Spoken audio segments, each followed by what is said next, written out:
All right, a Monday edition of The Zone right here on Sports Radio 810 WHB. Jason Anderson with you, Sterling Holmes. Jack Johnson hanging out with us. The Drake running the operation, making sure everything runs smoothly as much as he can. You know, he's got control of what he has control of. You know, I'll try to do my best in making sure things run smoothly on this end. And as a team, it'll be like Mahomes to Brownlee. You know, I'll throw it to him, and I know he's going to catch it. I mean, the catch radius for Drake is out of this world. It's amazing. Let's hope he's not John Rave. Let's hope, because I'll have it near him, and then he'll watch it go past him, and then we'll throw it to break, and he'll lose it in the sun, but eventually get there. We'll talk some Royals today, we think. I don't know. We'll find out. We'll certainly talk some Chiefs today. 913-912-4810. Interested in your takeaways from the Chiefs game. 913-912-4810. What you thought about the certain things in that game, players you may have thought stood out, players that struggled, players that making a name for themselves, good and bad. We'll talk about some of those things, certainly. 913-912-4810. We'll hear from the Kansas City Chiefs today. Andy Reid, Nick Bolton, Gardner Minshew, and Jared Wiley will be at the podium coming up later on in the show. Late 11 o'clock, early noon. We'll hear from them. And then Mick Schaefer will join us in the 1 o'clock hour. Some learned, funniest, and some best. All right, let's get into the show. We talked on Friday, guys, of things that we were wanting to watch, and we'd be seeing what they looked like in the game. We sort of started with the collective Simmons and Kingsley. All right, we can put that aside. And then, first of all, no injuries. We can put that aside. Always. What do you want to see? No injuries. Sucks for Deion Bush. That's terrible. But I kind of knew when the guy's back, he wasn't even in the screen, and the play is over, and then and then the players start walking to the left of the screen, and then they show Deion Bush laying there just looking at his leg. And it's like, when he was in the screen, he was backpedaling, and then it's a handoff. And I'm like, all right, I can picture what's going on. The guy was backpedaling. He planted to come in for a handoff, and I'm guessing that that's an Achilles. And that's what I tweeted out. I'm like, I hope this thing isn't bad. But a guy that age, backpedaling, planting, going down, looking at his foot, and then when they come out there, almost like pleading, like, no, like, come on, no. You just feel bad for him. Anybody that's going through injuries like that, you feel bad for him because, first game out there, all offseason working. He's been a good player for this team, a great depth piece for this team over the years. He had to step up 2 years ago in the AFC Championship game against the Ravens and play when injuries occurred, and he did a damn fine job of that with an interception in the end zone. So he's been a guy that was Deion Bush, right, in the end zone, the interception? It was, correct. When I said that, I'm like, wait a minute, was that Mike Edwards? Nope, it was Deion Bush. It was Deion Bush, yeah. And so it sucks. So we wanted no injuries. For the most part, that happened. Sucks for Deion Bush, but no injuries, obviously. What do you mean a guy his age? I think 31 is still very young. I think 31 is your prime, Jason. Prime for safeties in the NFL is 31 years old. Well, just in life, maybe 31 is your prime. I feel pretty. There's life young and old, and then there's sports. For tennis, I mean, he should have been retired 10 years ago. Yeah. It is funny. Player. You're like, yeah, he's old. I'm like, whoa. Jason just called me old on air. Wow. Gymnastics, it would have been 3 Olympics ago when he would have been in his prime. But, 31 years old, and you wonder a 31-year-old coming back from an Achilles. So we'll see what happens with that. But we started with Simmons and Kingsley. Everybody agreed. But then outside of that, we wanted some specific things we may be looking for, and we all landed on a few different ones. Sterling, you said the run game is something you'd be watching and paying close attention to as to what happened there. Jack, you pointed out Tyquan Thornton, and then threw in at the end, you're like, but also I want to throw in Jalen Royal sort of with it. But the main thing was, I think your takeaway that I wrote down was, does Tyquan Thornton's camp translate to a game? And then mine was, I wanted to see Najee Johnson. I don't think Najee Johnson wanted to be seen. I think if he had his druthers, he would not have been seen on the field on Saturday night in Arizona. So let's get into that. Let's talk about that, and we'll go in that order. Sterling, you want to do it because, Jack, I know you spent a lot of time on the post game and everything talking about this game. Sterling, you wanted to see the running game. First play of the game was a handoff to Pacheco, and a handoff to a guy that last year lacked some explosiveness, and maybe that was the injury. But I will say that first carry, that initial sort of looked like Pacheco burst that he has. He doesn't have the top end speed. But what did you see from the running game? Let's look at Pacheco, Mitchell, Brashard Smith, Carson Steele, whoever else. I loved that Pacheco didn't shuffle his feet. He just went, and you saw him go straight ahead, 8 yards. One carry, I know. We're taking a lot away from one carry, but that's the one carry that made me excited. That's the one carry that I saw that says, not only is he back, it wasn't him shuffling his feet 9 times before he finally gets going uphill like it's a Fred Flintstone situation. He finally just cut and went. I loved seeing that. And I talked about it, how I was nervous about Pacheco, but when I played the other side of the coin, I go, are we being too hard on a guy who we are now holding that he came back from injury early against him? Because if our final memory of Pacheco would have been what he did in the Bengals game when it was like 19 carries, 90 yards, and we were thrilled, if that would have been our lasting memory of Pacheco and he came back into the training camp this year and this is his first carry, we'd be like, wow, okay, look how good he is. That's what they were missing last year. That's the 90 yards a game. This is the Pacheco that you can trust. But because we saw him come back, because he came back early, and he looked slow, undecisive, no explosion, we go, well, we saw him, and now I'm worried. And so our lasting memory went from being him looking good against the Bengals to him looking really bad because he probably wasn't ready to come back yet. And so now he looks fully healthy. I know it's one carry, and we're taking way too much from one carry. But again, that one carry told me and showed me a ton. I think Carson Steele being the third guy to carry the ball was intriguing. What does that mean for Elijah Mitchell? I don't know. The run game really outside of Kareem and Pacheco wasn't ideal. Brashard Smith we know is going to be a work in progress. We also know he's running behind the fourth string, third string offensive lineman. It's not like he's running behind Creed and Trey, right? So there's a little bit of a difference there, and it's tough to get a great feel for. But we know Smith's going to have some growing pains because he's only been a running back for 1 year. I guess for me, my other takeaway outside of Pacheco looking good was Carson Steele being the third guy to touch the ball, because that would almost scream that he has a better chance of making the roster than I originally thought. It is an interesting point. My view on after Pacheco, and Jack will hear from you and what you thought of Tyquan, and throw in Jalen Royals as well, but mainly Tyquan. My view on the running game was I think Elijah Mitchell should have chosen a different number, because I see 25 sort of surveying in the backfield and then not have a burst through the line of scrimmage, and I think, God, Clyde is just not fast, and they just have no explosiveness with Clyde. I swear to you, I promise you, I'm watching the game, the first handoff to Elijah Mitchell, and he's running to his right, and then he gets tackled, and I'm like, God, I mean, Clyde's – oh, wait, no, Clyde's not on this team anymore. That's Elijah Mitchell. He should have chosen a different number, because if there's no explosiveness there, there's no reason for Elijah Mitchell to be on the team. And that seems to be one of the things from camp, is that, they're excited about Brashard Smith's explosiveness, but Elijah Mitchell doesn't seem to have, at least it hasn't stood out in camp, what he had in San Francisco that the Chiefs were hoping they got with a guy that can be a game breaker. That could be the move that's made late camp where, hey, that's a surprise roster move that the Chiefs, you didn't expect them to move on from Elijah Mitchell, but once they drafted Brashard Smith, maybe that's what they were going to get there, and Elijah Mitchell did not look like the Elijah Mitchell post-hamstring surgery that cost him all of last year. Jack, what'd you take away from Tyquan? I thought there were some good snaps that he had out there, and especially with Jalen Royals as well. I want to say that Royals was targeted 5 times in the game, which led the team. So that was great to see him try to get a little bit more involved. But it's funny. And he led the team in snaps, too, with 26 out of wide receivers.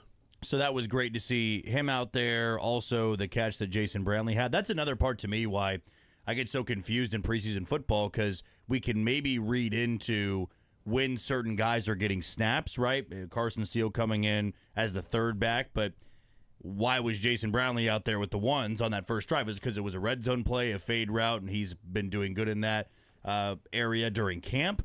I'm not really sure. Or if it's just Andy Reid trying to get guys comfortable with different players out there. But as for the other wide receivers, nothing really popped in the way that Brownlee's catch did, but I can't say I walked away with anything negative to say about Tyquan Thornton and Jalen Royals. So I would imagine going into Seattle, these guys will get more run with Gardner Minshew because I doubt we'll see too much of Mahomes in that game. Maybe we do because I doubt he'd play at all in the third preseason game. No, but for the wide receiver room, we almost all shifted our attention to Robert Tonyan, in this game because you're looking at Big all Bob. these guys, and he's catching everything thrown his way. And who knows, maybe he won the number 3 tight end spot after one game. I think he did, but Jared Wiley's talking today, so that's interesting. We'll hear from Jared Wiley, but I think Jared Wiley will be on the team, and I think Briningstool will be a guy they'll probably try to get to the practice squad, or maybe he's an IR move and maybe designated to return later on. I don't know. But go ahead. Yeah, one, I think Tonyan, I think we somewhat agreed beforehand that he's already tied in 3, and this game just even more solidified it.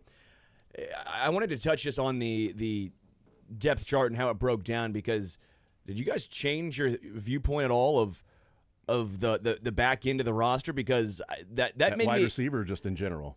wide receiver, because now I think Sky Moore is completely on the outside looking at it. I don't think Sky Moore has a great chance of making the roster. I didn't know if he did or not. I think fans probably didn't think he did, but we've heard glowing things about him perpetually, so we thought he's still an incumbent, second rounder, all that stuff.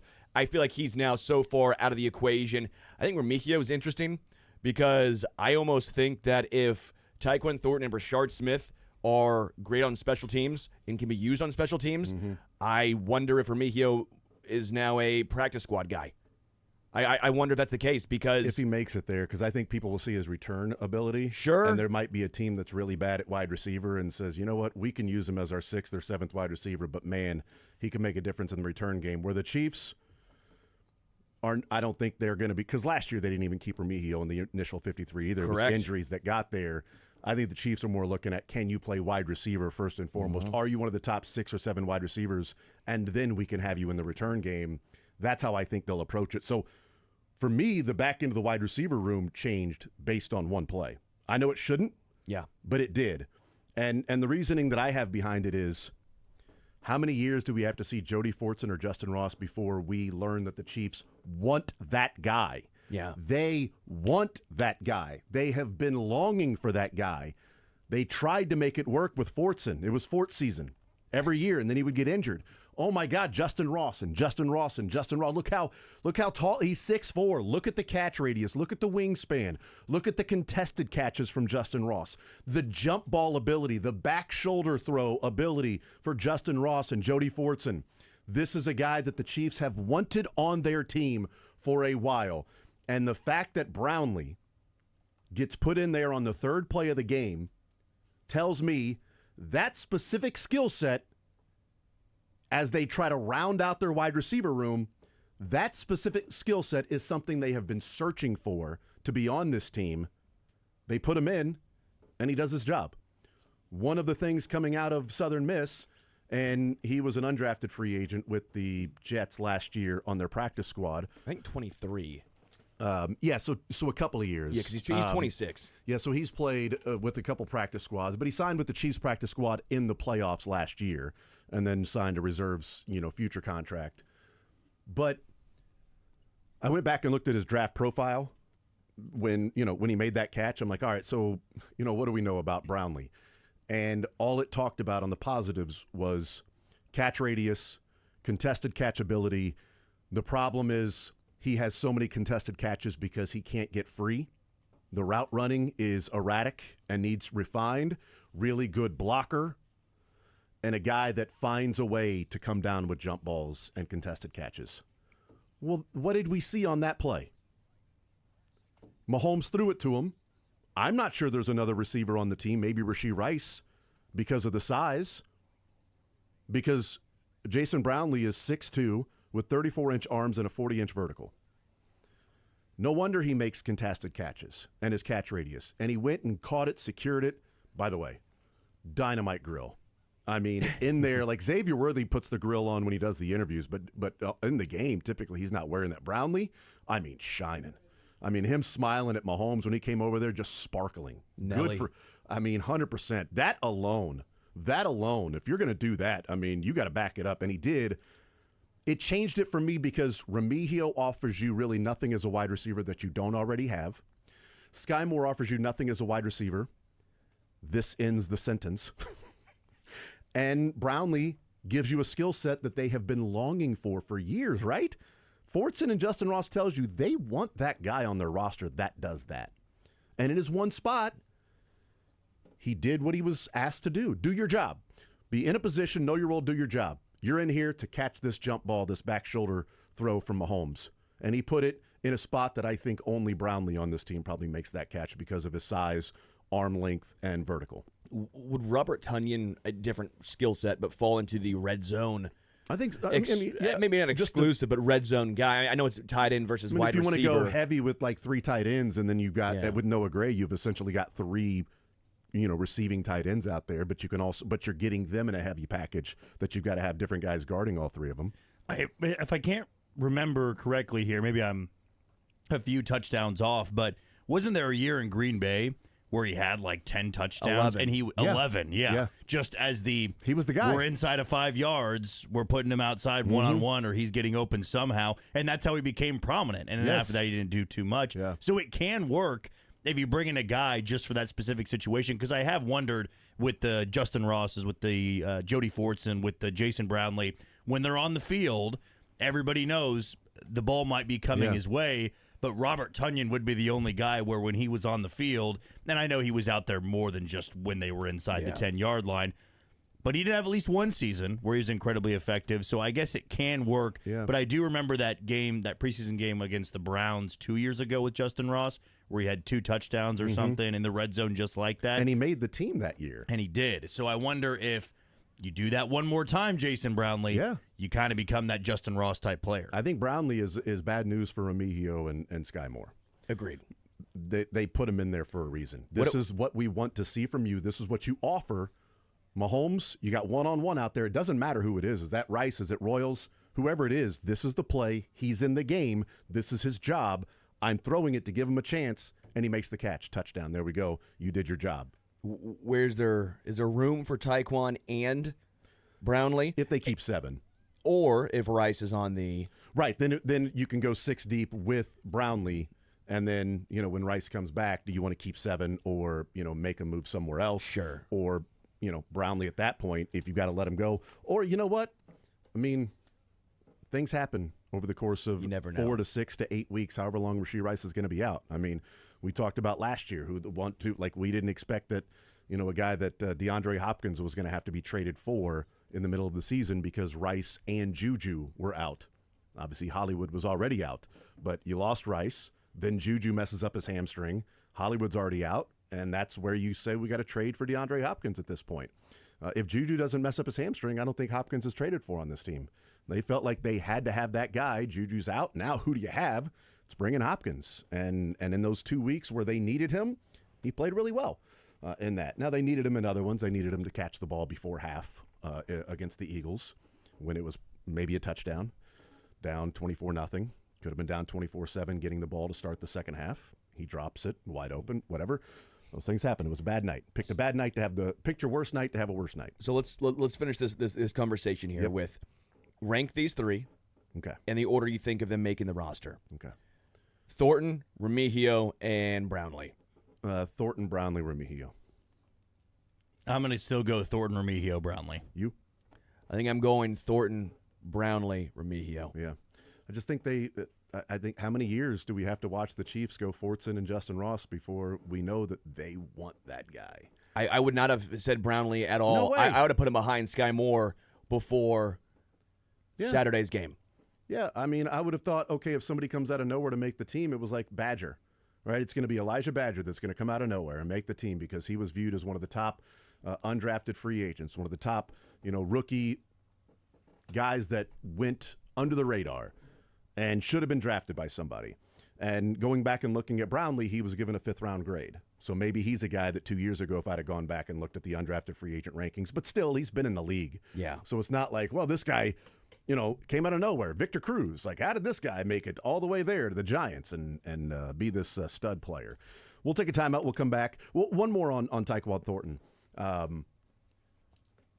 I think if he had it to do over again, I think he would like to have that rep back in which it was the pass interference, because watching it again, Mahomes threw a perfect pass for where Tyquan was supposed to be, And when I watched it live, my thought was, man, why is he that deep in the end zone on a quick slant like that? Usually you're right around the goal line, maybe a yard in. And then they threw the flag for pass interference. I'm like, okay, he got twisted and thrown that way. But then they showed the replay from up top, and I think he'd want that rep back because, he jab steps outside to, fake the fade, takes the chuck from the corner, swipes the hands, 2 steps to his right at his 2 o'clock. If he stays there, that's where Mahomes throws the ball. That's why the ball was low and a little bit further away from Taekwon, because he takes those 2 steps to his 2 o'clock and his right foot plants for some reason, and then he goes to his 1 o'clock and almost fades it towards the goalpost. If he stays at 2, Mahomes throwing that low and right there, I think it hits him right in his chest as he's sliding down to the ground.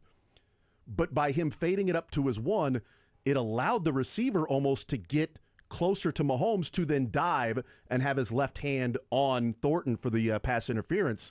If he stays at his 2 o'clock, that guy's behind him. He doesn't have a chance to. You've walled him off with your body. I think Rashee Rice catches that. He's in that spot, not Taekwon Thornton, and it's a touchdown. Sure. In that spot, but I think if and Taekwon did other things the rest of the game with Minshew and making the catches. I just think that specific rep he'd probably like to have back, because I don't know why he faded it up towards the goalpost, because I think Mahomes put the ball where he was expecting that receiver to be, low and there, probably at the goal line or a yard into the end zone, and falling and only where he can get it. But, those things happen. It's preseason. That was his first route that he ran in preseason because it was the second play of the game, right? Yeah. After that, run by Isaiah Pacheco. So Mahomes only plays 3 plays. Thanks a lot, Jack Cochran. Jerk. It's as soon as they recovered the phone, my son was like, yeah. And I'm like, no, no. I want them to punt the ball deep so the offense can have a longer drive. I'm like, we're going to see like 4 plays, and that's it if they score. And then it was 3 plays. Nice job by Cochran on special teams a couple times, him and CRW. I mean, good for him with those guys combining a couple times, and Cochran, knocking the ball out and CRW recovering it, and then Ariza with the 70-yard punt and Noel Williams with the big stick. So, yeah, I thought there was some – but yeah, annoying. Cochran, maybe choose another time. After that, cause some fumbles. But, yeah, we'll take a timeout. We'll come back. We'll talk about what we saw from Simmons and Kingsley and some other players that may have stood out outside of what we were specifically watching for heading into preseason game number 1. More Zone coming up next.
All right, we continue right here on Sports Radio 810 WHB. Jason Anderson with you, Sterling Holmes, Jack Johnson heading up until 2 o'clock.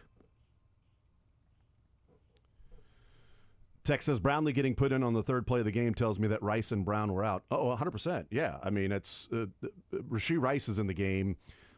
Maybe Hollywood Brown is running the Tyquan Thornton play. Sure. And Rashee Rice is running the play for Brownlee, but it wasn't Sky and Remigio. Right, but the point is when they needed somebody to run a specific play and skill set, that's the guy they went to and said, this is what you're on the team for right now in training camp. This is what you would bring to the team. Can you do that in the game? And he did that in the game. Did he get any other targets in the game? I think just that one. Yeah, 2 targets. Okay. 1 catch, 1 touchdown. He's efficient. Very efficient. Oh, guy. he was the one that had his hands underneath the ball that we think he caught. We couldn't tell. That's right. He did catch that. It was like originally it was a catch, and then the very, very late the ref came in and was like, no catch, and then it was. They would have stayed with the call on the field. It looked like his hands were underneath it to me. Yeah, it looked like a catch to me. But again, he's in the game because those guys weren't. But that's sort of the point: is who they were going to go with if injuries accumulate along the way. Who's the guy that they throw out there? They loved Fortson. They loved Justin Ross. They like the guys that have the catch radius and can win some of those one-on-one jump balls in the end zone. And he at least 1 for 1 showed that he could do that, because we're already talking about the end, like the 6th or the 7th. Like if they don't keep 7 receivers, and Rashee Rice starts the season not suspended, then this is a moot point with all these guys, and it's Tyquan Thornton as receiver 6. If Rashee Rice is not suspended. If Rashee Rice is suspended and they keep 6, well, then who's that guy? If they keep 7 and Rashee Rice is suspended, well, now you're talking about 2 guys from Sky Moore and Remigio and Brownlee or Badger or whoever else. The problem with Sky Moore is the fact that, if he wasn't a second-round draft pick and around with the team and was just out there, nobody would have known anything about him. Like, it would be like Delina. Like, well, I would say at least Atlanta actually had a catch and was open on another one on a seam. Yeah, that was overthrown by Zappi, which, by the way, Bailey Zappi, very glad his Gardner Minshew was QB2. It was rough. It was rough from Zappi. Zapped my hope away from him, huh? Is that right? Is that what it did? All right, let's talk Josh Simmons and Kingsley Suamataia. Josh Simmons' first game he's played since October 12th and graded out well in pass blocking in 11 reps. He graded out poorly in run blocking, but, I'd rather it be pass blocking than run blocking for your left tackle for the Kansas City Chiefs and what they want to do. I thought he looked fine. There wasn't anything to where it was like, oh, wow, that was rough on that one. We could talk about a couple of plays from Kingsley that were like, oh, man, that was kind of rough. You want to die a slow death. I was more impressed with the naked eye from Josh Simmons. Watching Jeff Schwartz's breakdown of Josh Simmons and Kingsley and every rep that they had in there, a little more concerned about Josh Simmons, only from the standpoint that, and some of this can be taught, the athleticism, the size, those things can't be taught. But there were a couple of times where he's pausing and Josh Simmons has just been over at the waist with his hands like next to him, and the guy is all like Jeff Schwartz was like, well, he's a grabber. He's not a puncher. He's not punching. You got to punch. He's like, right here, punch. And he wasn't doing it. His hands were back, and the guy got his hands on Josh Simmons, and Josh Simmons was meeting the guy at the contact by bending over with his shoulders and his helmet. And when he paused it, you could see the other side, Juwan Taylor punching with like waist to shoulders, like straight up. Yeah. Boom, punching and moving with him, and Simmons was bent over, leaning. You're gonna get toasted in the NFL if you do that. That's a simple swipe move. You're off balance and you're past him, and that guy's done. And so that from Jeff Schwartz and Jeff Schwartz was like, by the way, this is not to say that there's anything wrong with Simmons. This is easy. This is going to be technique and stuff like that you go through. Simmons looks fine. You see the athleticism, how quickly he gets to the spot. And then there was another play where he was straight up. Yeah. And the guy comes and he takes on the contact there. That could be, he hasn't played a game since October 12th when it's really live like that. And it could be something that we worry about, that Josh Simmons is a leaner and a bender at the waist and, goes for contact that way instead of a guy that's going to anchor and punch and stay with them. the Jeff Schwartz breakdown had me 1 percentage point lower concerned, but also hearing Jeff Schwartz talk about and then say, not this, he's going to be fine. I see what they see in Josh Simmons, and he's going to be fine. That also was encouraging, even from this has to be cleaned up, because Khalil Mack will expose you if you do that. Not trying to overreact here, but Josh Simmons might be the greatest left tackle in NFL history. That's what I'm saying. Like, not he was trying that good. to... He was that good, even as a bender, even as a guy who was, off center. We and always off balance say at we times. want guys who play on the edge to have bend, and he's a That's tackle. right. He plays on the edge. That's right. We want him to have bend. Yeah, that's right. No, I'm totally okay with Yeah. Josh Simmons in that game. The thing that I wanted to see, and we did see, 3rd and 5, Gardner Minshew's in the game. Yeah. And you had to have it. You had to pick up that 3rd down. And he stonewalled his guy. Yeah. And I go, that's all I needed to see. Right. I'm good. Because I don't think we ever saw that from Kings. We would talk ourselves into him dying a slow death or all that stuff last year. No, I saw Josh Simmons look like a one-on-one to me. Again, shockingly, I did not play in the NFL. I was not a tackle in the NFL, so my eye might not be quite as good. Well, then. But I do watch a lot of offensive line play because I love watching the offensive line. I think it's what really determines good teams to great teams and great teams to Super Bowl winners. And the Chiefs have done a good job building their offensive line for the most part. So I love watching O-line play. But that 3rd and 5 had me so enthused because Gardner Minshew had time. He had time. And it was because Josh Simmons did his job. I just want to point this out, too, real quick. The highest pass blocking grade of preseason game number 1 last year was Mike Caliendo, and the second highest was Kingsley.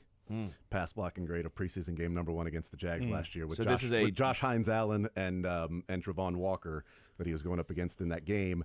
I was wondering from my own, because I remember us saying Kingsley looked good. He looked fine. Nothing really I think crazy we to said take. fine is what it was last year. I think Didn't fine. notice him. All good. Now he only played 6 snaps, 4 pass blocking. But again, as we look at like what Josh Simmons did this year, he got a pretty high pass blocking grade. An overall grade was lower, but again, the run blocking was rough. And again, it's PFF and it's 11 snaps that he's out there. Like that's perfectly fine. Just for the comparison's sake, the close to 80 grade for Kingsley in pass blocking in preseason game number 1 last year, I think should at least be noted. Yeah. I will also point out, credit to me, I got all 3 great. factor fictions correct in the preseason Oh, really? game. What were the factor fictions? Josh Simmons and Kingsley only play 1 drive. Fiction. Oh, yeah. Right? And they played more because Mahomes only played 1 drive. Yeah, but that's Josh, true. Oh, they played more. Yep. Pacheco takes the first carry. That was kind of an Yeah. easy one. That was a fact. That was a layup for all of us. That And was then Jalen Royals catches 4 or more passes. Fiction. He caught 3. close. So, Sucks. yeah, He sucks. So I feel like good lines by this guy over here. But yeah, overall, I'm Yeah. thrilled with Josh Simmons. That's what I wanted to see. Kings is a different story, but Josh, thank you for saving my life as a Chiefs fan. Yeah, because you're going to that's save right. Patrick's life as the right. quarterback. Jack, you talked about it on Saturday, but reassess what you saw from Simmons and Kingsley. Well, the good news is with us pointing out, the Juwan Taylor being straight up and doing the punch where, Josh Simmons was leaned over a little bit. If we're noticing that, the O-line coaches are noticing that, and they probably already addressed it on, here's what you need to do. This will be an easy fix, as Jeff Schwartz was saying. What I am going to be watching for, not so much in the preseason games, but in the regular season games, and it depends on who the left guard is going to be. Because Josh Simmons is a rookie, and because Joe Tooney is no longer there at left guard, if you go with Kingsley, who's a second-year player, and Josh Simmons as a first-year player, it's not going to surprise me if the Chargers do this, if the Eagles do this, if the Ravens do this, if the Jags do this, where they just load up that side of the line when trying to blitz, whether it be disguising it, but to truly overwhelm these guys who last year you've got an all-pro at left guard that can notice that, can help out the left tackle a little bit. They have to make sure. I think Josh Simmons is going to be fine. I think he's going to be great. But that left guard position has become very, very important. It's either going to be Kingsley or it's going to be a left tackle who's playing left guard in Jalen Moore. Or Caliendo. Yeah, which isn't, And if they play these teams early on in the year that have good pass rushes, I would not be surprised if on a couple of third downs they say, we're loading up, we are blitzing the hell out of that side just to see if it discombobulates them. Yeah, they have, let's see, Chargers to begin the season with Khalil Mack. Eagles, we already know about the Eagles' defensive line, rated as one of the best in the NFL. Giants might have at the end of the season, as the season goes along, we might be talking about the Giants with the best defensive line in football. Baltimore Ravens, top 10 defensive line. Joshua Hines-Allen for the Jags and Trevon Walker, although their interior is not good. So interior offensive line, that would be week 5 when they finally go up against a weaker overall defensive line, mainly because the interior sucks. Sure. The Lions' defensive line, no bueno for the opposing offensive line. And then the Commanders, who are just terrible. Their defensive line is garbage. So you've got the first 4 weeks of the season that you're going up against legit defensive lines and pass rushers. And so we'll see. They'll get a test certainly early on, Simmons and also Kingsley. But that week 2 Eagles, but they're a little lesser than what they were. But Kingsley and Jalen Carter, although Jalen Carter only lines up on the left side of the left side of the defense, so he goes up against Trey Smith. We saw that last year. But Giants are going to be difficult. And that's that week 3. That's maybe one of the best defensive lines in football is the New York Giants. The Chiefs do have a little cap to work with. Yeah. If they don't trust Kingsley Suamataia, and I think maybe they have a higher expectation on Caliendo than some. If you want to keep Jalen Moore strictly as a tackle, just in case of emergency, do you take a look at Brendan Sheriff? Brendan Sheriff, 19th out of 136 guards last year in PFF in pass block grade. How old is Sheriff again? He's 33. 33, yeah. I don't think his contract's going to be insane. You're probably looking around $6 to $7 mil on a 1-year deal. Is he still a free agent out there? He's still a free agent out there, but he's only played right guard last year, only right guard. But if you think he made the shift to left guard, and if you want a veteran next to Josh Simmons, and if you only want to use Jalen Moore, which I know you give a large chunk of change to, but if you want to use him strictly as a tackle, then do you bring in a guy like Brandon Sheriff?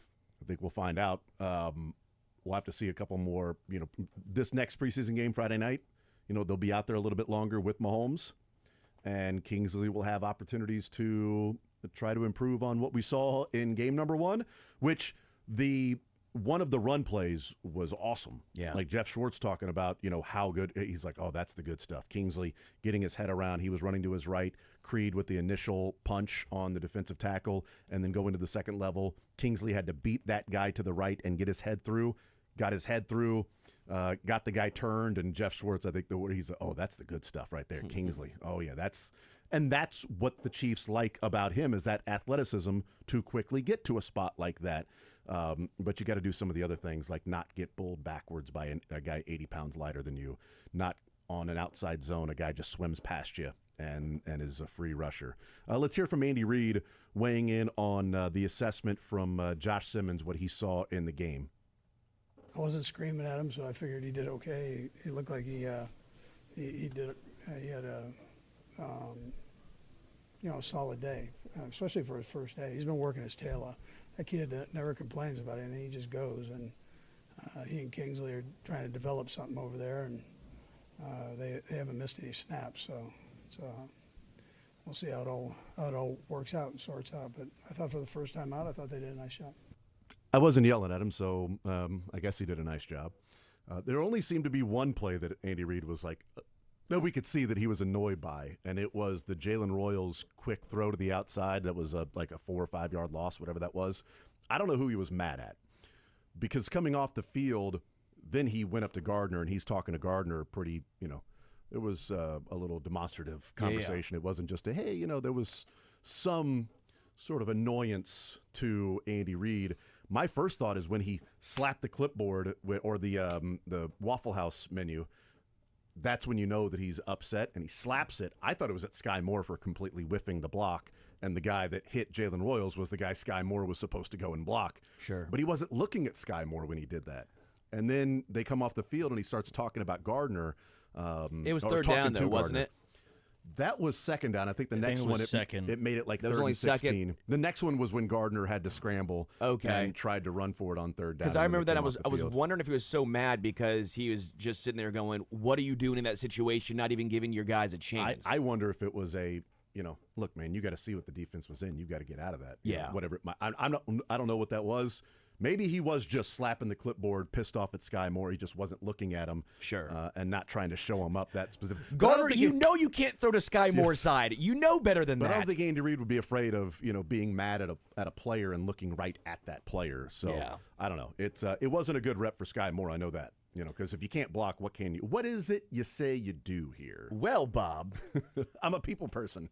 You would imagine you either get mad at the quarterback for not giving the wide receiver time to get over there and make the block because it's more of a pop pass where you just want to quickly get it out there. Again, though, you can't wait too long because you're not going to ask Sky Moore to block. If he did, connect with somebody and had him blocked, you don't want to wait too long because then he's going to hold or he's going to get around it. But all around horrible play. Maybe you do have to adjust out of that audible and then you're going to the other side or something. No clue. But Andy Reid's assessment of Josh Simmons, I didn't yell at him, so I guess he did fine. You know what? That's great. You know what? Check mark. Game number 1 in the books. Pass, fail. He passed. You didn't get yelled at by the teacher. You did fine. We'll take a timeout, come back, continue rolling. I'll talk about somebody that stood out on the opposite side of where you wanted to be in that preseason game number 1. Somebody that in a depth chart is trying to make the roster, and it wasn't a great night for him in preseason game number 1. We'll take a timeout, come back, more zone next.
All right, we continue right here on Sports Radio 810 WHB. Jason Anderson with you, Sterling Holmes, Jack Johnson, the Drake. We head up until 2 o'clock. We'll hear from the Kansas City Chiefs at noon. Andy Reid, Nick Bolton, Gardner Minshew, and Jared Wiley. Text says, what's taking so long for the Rashee Rice suspension to be determined and announced? I think what's taking so long is all of the different intricacies that go into this one that isn't a specific, like Jordan Addison, DUI, 3 games, boom, there you go. There's so many different moving parts. Because the NFL hates the Chiefs. That's right. I think there's I also have said that my theory is there's negotiating behind the scenes on the suspension. Yeah. That if they're going to give you 10 games, well, if you don't appeal, we'll make it 8. We're going to give you 8 games. If you don't appeal, we'll make it 6, whatever it might be. So I think there's some of that behind the scenes because I don't want the Chiefs. I don't think the NFL wants the Chiefs and Rashee Rice that when they give the suspension down, then is going to appeal and sort of stretch this thing out. 913-912-4810. I thought it was a rough day for a couple of guys. We talked about one of them in Sky Moore, but that's sort of been the deal. But the guy that I was watching for, and I said on Friday that I'll be paying a little closer attention to this guy because, hey, he talked about last year 1 post ACL, that he had, that knee was bothering him. He felt healthy this year. He felt better than what he did before the injury. And so, okay, what's Nazeeh Johnson look like out there? And it was a rough game for Nazeeh Johnson. Multiple penalties, gave up the touchdown with the one-on-one play. And, Joshua Williams was playing late into the game, which isn't, the best of news for Joshua Williams. Shows you where he was on the depth chart. The fact that he's playing that late in the game, that he's behind Nazeeh Johnson. But, I texted my brother and I and nephew were texting, and it's like, about Nazeeh Johnson. I'm like, man, find you somebody that believes in you the way that Spags believes in Nazeeh Johnson, and you'll never go wrong in life if you find somebody that just loves you like that. Q with John Rave. I mean, there's a little bit of that, yes, going on. My takeaway from this was every rep that Nazeeh gets with the 1s or 2s is a wasted rep that could be given to Noel Williams. That's what I came away with this game. We have some of these overreactions and everything like that, and all we have to go off of is the evidence in front of us and the data we have, which is just this one game. But my takeaway was anything you're giving to Nazeeh Johnson with the 1s and 2s, you're wasting a rep that could go to Noel Williams. Because Noel Williams is a guy that I think can make a bigger impact on this team this year and moving forward. And Nazeeh Johnson, we've seen him a number of years, and it just was the same thing in this game that it's been. You get in the game, and where's 13? Where's he at? There he is. I'm going to throw to 13. I'm going to throw to that side. And Noel Williams popped a couple of times. Special teams as well. That matters. Yeah, that special teams play he made was electric. And so, Noel Williams had the 3rd highest pass coverage grade of the game, and Nazeeh had the worst. Was ranked 30th in pass coverage in the game, had a 29.2 in pass coverage in this one. So I was watching Nazeeh a little bit closer because I want to believe that he's better than what we've seen because that's what's kind of been sold to a degree. But it just doesn't look like it's there.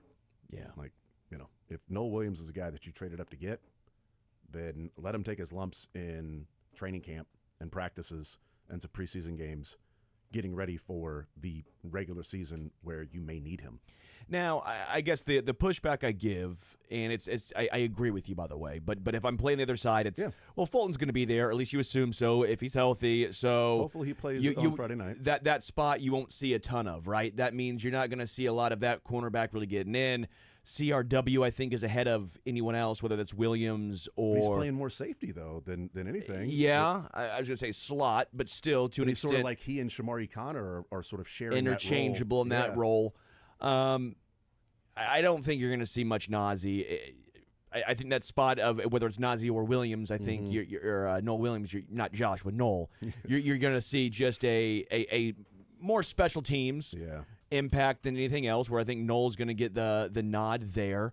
I think Fulton makes this room look a lot better, and you're not going to see that guy get a ton of snaps. Problem either is, way. like, we're going to see it on Friday night because I don't expect Jalen Watson to play on Sure. Friday night because in the concussion. So if Christian Fulton plays, well, now Christian Fulton's there, but no Jalen Watson. But Where also, it'd you're be nice easing to in see the more- rookie. You're I agree. easing it in. And I'm not saying Noel Williams playing that spot, but I would like to see what the defense looks like with Watson and Fulton both out there. And then where's McDuffie play? Hopefully in the slot. Sure. Which I would love to see McDuffie in the slot. Damn it, I just think he's a game wrecker from that spot. But if they keep, 4 cornerbacks, they kept 4 cornerbacks last year. They kept 5 cornerbacks in 2023. So if they keep 4, you're looking at McDuffie, Watson, Noel Williams is definitely going to be on the team. And if they keep 4, then is it Najee Johnson, Joshua Williams? Is Chris Roland Wallace going to be viewed as a safety or a cornerback in terms of them keeping them? Because they typically keep 9 defensive backs total. Last year, they kept 4 cornerbacks and 5 safeties. 2023, they kept 5 cornerbacks and 4 safeties. In fairness, where they list Shamari Connor makes a difference, and where they list True. CRW makes a difference. And CRW is listed as a cornerback in this. So. And, he's been playing safety. And with Deion Bush out, Cook, Connor, Hicks, Edwards, if Chris Roland Wallace moves to safety and you keep 5 safeties, well, then that would mean 4 cornerbacks. That would be McDuffie, Watson, Fulton. I didn't even list Fulton because he's not on the depth chart. So if you're keeping 4, if you keep 4 cornerbacks, it's McDuffie, Watson, Williams, and Fulton. Right? And then you have Shamari listed as a safety. And then Shamari is listed as a safety because Deion Bush is out. So you got Cook, Shamari, Hicks, and Edwards. So there's 4 safeties. So you've got 8 players there that we just named. And then CRW. And CRW I would think make- that's the 9. Right, would make 9. Yeah. And so CRW sort of goes safety. And so that's what Najee Johnson's fighting, Yeah. is you brought in Fulton and Noel Williams. Correct. Those are guys that play your spot that are ahead of you on the depth chart and will be ahead of you on the pecking order when it comes down to cut down time. Now, And- maybe Nazee's the guy they get on the practice squad, and because I'm not sure anybody's going to see him cut and go, ooh, active roster. Let's sign him. I do think 9 versus 10 in the secondary because they might now keep 5 linebackers with Drew. That's what they did, 5 linebackers Yeah, last because year. I think Cochran and Boss are both making it. Yeah. They kept 6 linebackers the year before. That would be a Cam Jones. So, yeah. In that sense, is that they And they kept like Cam 6. Jones, especially for special teams wise. So they liked him. All right, we'll take a timeout, come back, continue rolling. We'll talk a little Royals on the other side of the break. We'll also get into the quarterbacks ranked and tiered at the Athletic.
All right, we continue right here on Sports Radio 810 WHB. Jason Anderson with you, Sterling Holmes. Jack Johnson, the Drake, running the operation. Coming up an hour from now, we'll hear from the Kansas City Chiefs' Andy Reid, Nick Bolton, Gardner Minshew, Jared Wiley. We'll hear from Mick Schaefer in the 1 o'clock hour with some Learn, Funniest, and Best. The Kansas City Royals get ready for a homestand starting tonight with the Washington Nationals. It's Bailey Falter taking on Cade Savali, 6:40 when that game first pitch takes place. Royals still sitting 4 games out of the wild card after losing 2 of 3 to the Minnesota Twins. And that was a rough result for this team that I felt 7-2 in this 9-game stretch is what I went with. I know that Mick and Sterling, you guys went 6-3. And it was like, I'd take 6-3 right now. I did not settle out of court for 6-3. Should have settled out of court. No, but my view was, and my takeaway on that was even before, like in these 9 games, if you're 6-3, I feel like you're sort of just treading water. At least 7-2, you've stacked some wins that when you play against better opponents, maybe you can lose one here or there by going 7-2 in this stretch. Well, they're 1-2.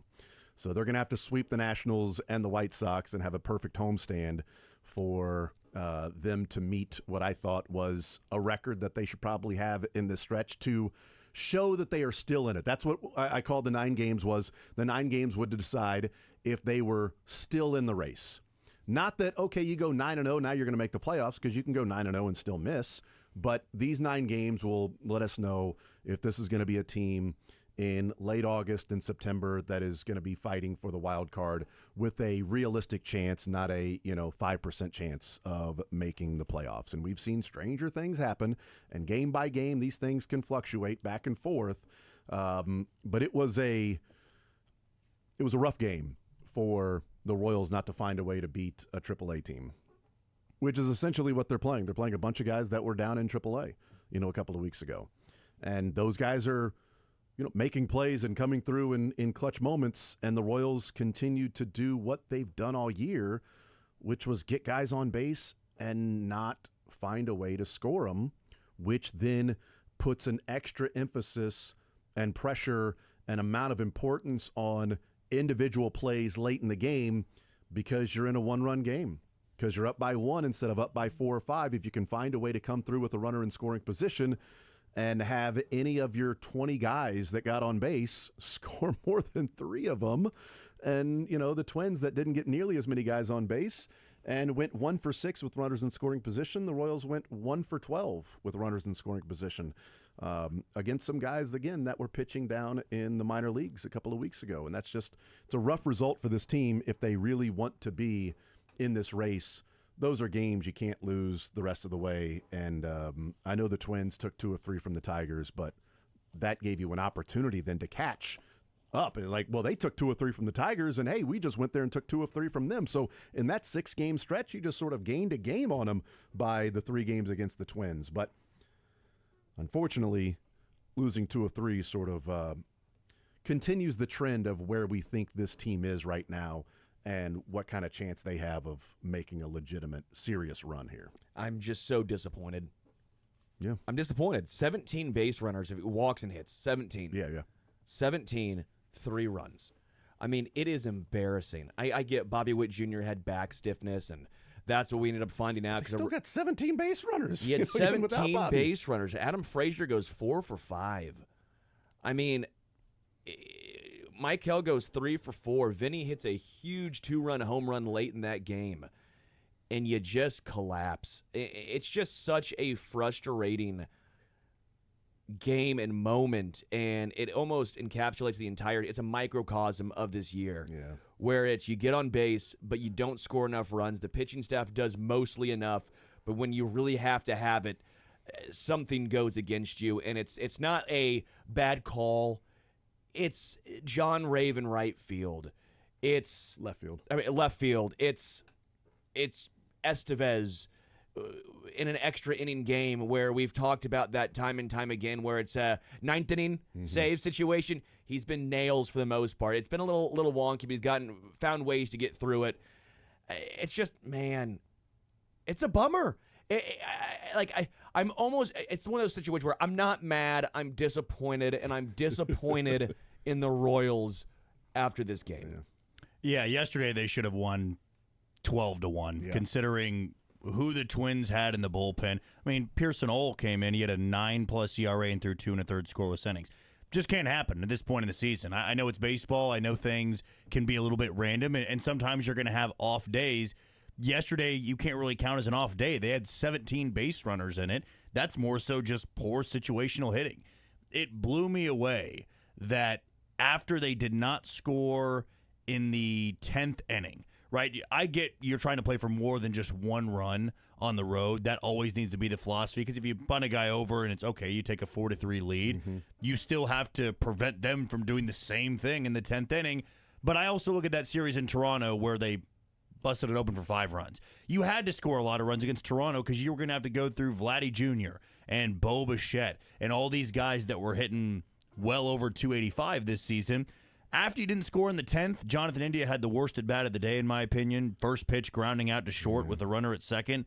Can't even get one to the right side. Not saying it's super easy to hit a baseball, because it's not easy at all. But that has to happen. If you're not going to lay down a bunt, you got to get a ball to the right side to give a guy who's hitting 300 a chance, who had 3 hits on the day, by the way, to drive in a run.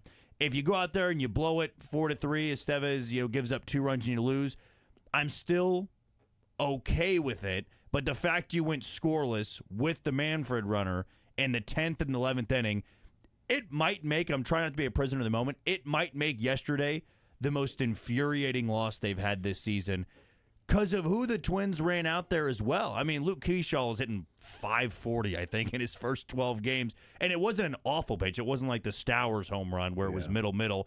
It was up and away. He just crushed it. Still, I mean, you got to put blame there. The ball went over the wall. It wasn't a good enough pitch, and your offense was absolutely putrid against a bunch of guys who weren't even in the big leagues last week. Yeah. So you're mad. No, you're infuriated. Infuriated. I'm disappointed. What are you? Annoyed. I'm really annoyed at them not being able to find a way to win that game. Right? Not finding a way to win against the White Sox, a month ago when they had that stretch. Not finding a way to win against the A's when they had that weekend series. And not finding a way to beat the Twins to it. Those 3 series might cost you the playoffs. Like, you find a way to win one extra game along the way in those series and not lose the way that you have. I mean, you're talking about 61 and 57. What's 61? You'd be right behind Cleveland. Yeah. You'd be ahead of Texas. Yeah, so in the playoffs, 61 and 57, you'd be 1 game out of the wild card right now. 1 game behind the Yankees, half game behind the Guardians, 1 game behind the Yankees out of the wild card. If you found a way to win just 1 more game in a series against the White Sox, A's, and Twins, and I'm not talking about you took 2 of 3 and you didn't find a way to sweep. I'm talking about you lost 2 of 3 or got swept in some of these series that you should be winning throughout the year. And so, I'm just annoyed at the way they couldn't get a run in, and annoyed that, you let a ball get by you and bounce all the way to the wall, and it's a triple in a 1-run game. And obviously there's, the butterfly effect and everything, but it could have been runners at first and second, 2 outs, and then a fly ball to right field, ended the inning. And instead, you've got the guy at third, and the 2-out single happens, and now it's a tie game. And another Toot Bland. Yes, Garcia in the 5th inning. Yeah. Getting picked off, I just Can't happen.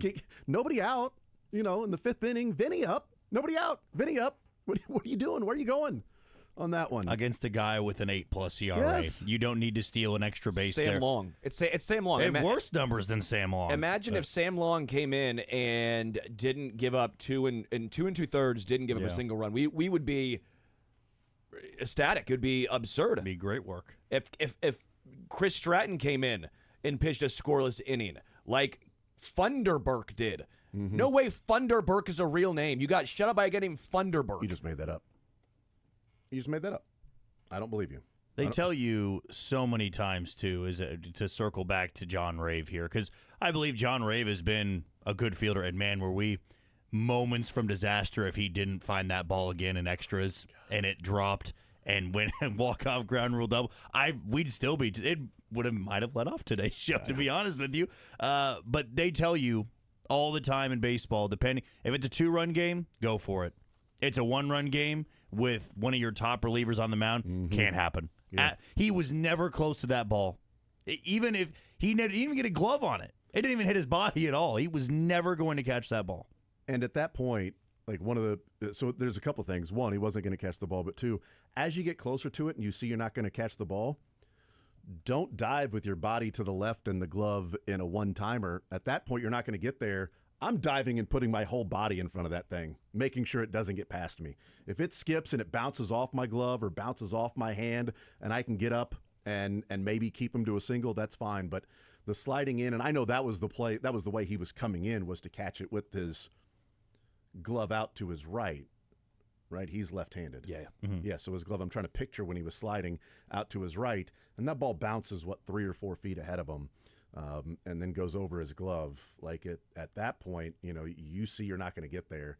I'm just diving on it just to smother it, just to smother the dang thing, to make sure it doesn't get past me. And that's tough with the adjustment, I know. But the mistake was feeling like I'm going to go all out to get this thing. If there was a runner at third and 2 outs, then you got to do that. That's how you have to do it. Runner at third and 2 outs in that in the bottom of the 9th or bottom of the 10th, something like that. Runner at third, 2 outs, and a tie game. Then I'm busting it everything I have to get there. And if I don't get there, we lose the game anyway. But you got a 1-run lead, and you've got your one of your better relievers on the mound, and it doesn't come through. He gave up 2 hits. And instead of giving up the 2 singles, it was a triple somehow. Again, scoring, I don't get it in Major League Baseball. It didn't hit his glove, so therefore it's not an error. An extra effort play, as they would call it. Yeah, it's a triple, just a triple. That's a single and a 2-base error. Love you the way that Q loves him some John Ray. Right? But it's also like, and I give credit to, there was somebody on Twitter that was like, it was funny when I tweeted out after the third out, I'm like, could have been first after the single when I said it could have been first and second with 2 outs if it wasn't for the Little League play in left field. And somebody tweeted, it was like, I was wondering how long it would take you to say something about John Rave. I said, well, roughly the amount of time it took him to run back to the wall and get the ball. And then, later on in the tweet was, well, remember some of these things when people are clamoring for a AAA guy that's playing really well in Omaha that we don't really think much of, and he's just having a hot stretch to be like, oh, you got to get this guy up here, because this is ultimately what it sort of looks like when a guy that the Royals don't have much belief. Like, Whit Merrifield is the outlier. Like, he's the guy that it's like the Royals don't really believe in him, and he's killing it. Why don't they give him a chance? And they gave him a chance, and it was like, oh, this guy the whole time was doing this, and, why didn't they believe in him to the point that they were going to bring him up earlier, or even when they brought him up and then sent him back down and brought him up and sent him back down, like, they didn't ever want to just stay with him. And then it's like, oh, he has 200 hits, a couple of years. And that's, that guy should have been up. So sort of think of is this the next Whit Merrifield type guy that just comes out of nowhere and is one of the better hitters in baseball? But there have been way more of the Devaney, Rave, Drew Waters types. Whoa, now. Drew Waters, I'm going to go ahead and say it. He's the guy that keeps getting shuffled up and down.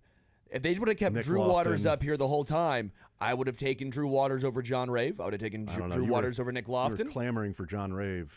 I did say let's rave. Yeah. That was me. Well, I more like the name than anything else. But again, that's also trying to find answers to a personnel problem that's on the team, that one of the answers is John Rave, because Hunter Renfroe didn't work out, and you didn't land Santander or Profar. You weren't making trades for guys like Grichuk or Yaz yet. I mean, I guess that's a conversation. Jack, Jack wasn't up at that point, right? Rave came up before or after Jack? Rave, I believe, was actually... Was he after Jack? They were right around the same time. Yeah, I remember being right around the same time. But actually, Rave might have been first. Okay. Yeah. Either way, you bring him up. And I'm okay at this point because I don't think they're going to make the playoffs, and I said it a month ago. That I don't think they're going to make the playoffs. I also said I didn't think they were going to get back to 500. They did, so good for them. But I said, they're not going to get back to 500, and if you don't get back to 500, you're not making the playoffs. I'm actually okay. It's annoying because we're watching these games and hoping they will find a way to win and find a way to make a run. But in the position they're in, I'm okay with playing John Rave, so the rest of the way what you have in him.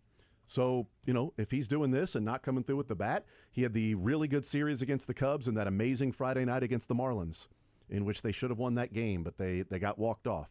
So we had the 2 home run game against the Marlins and the awesome series against the Cubs.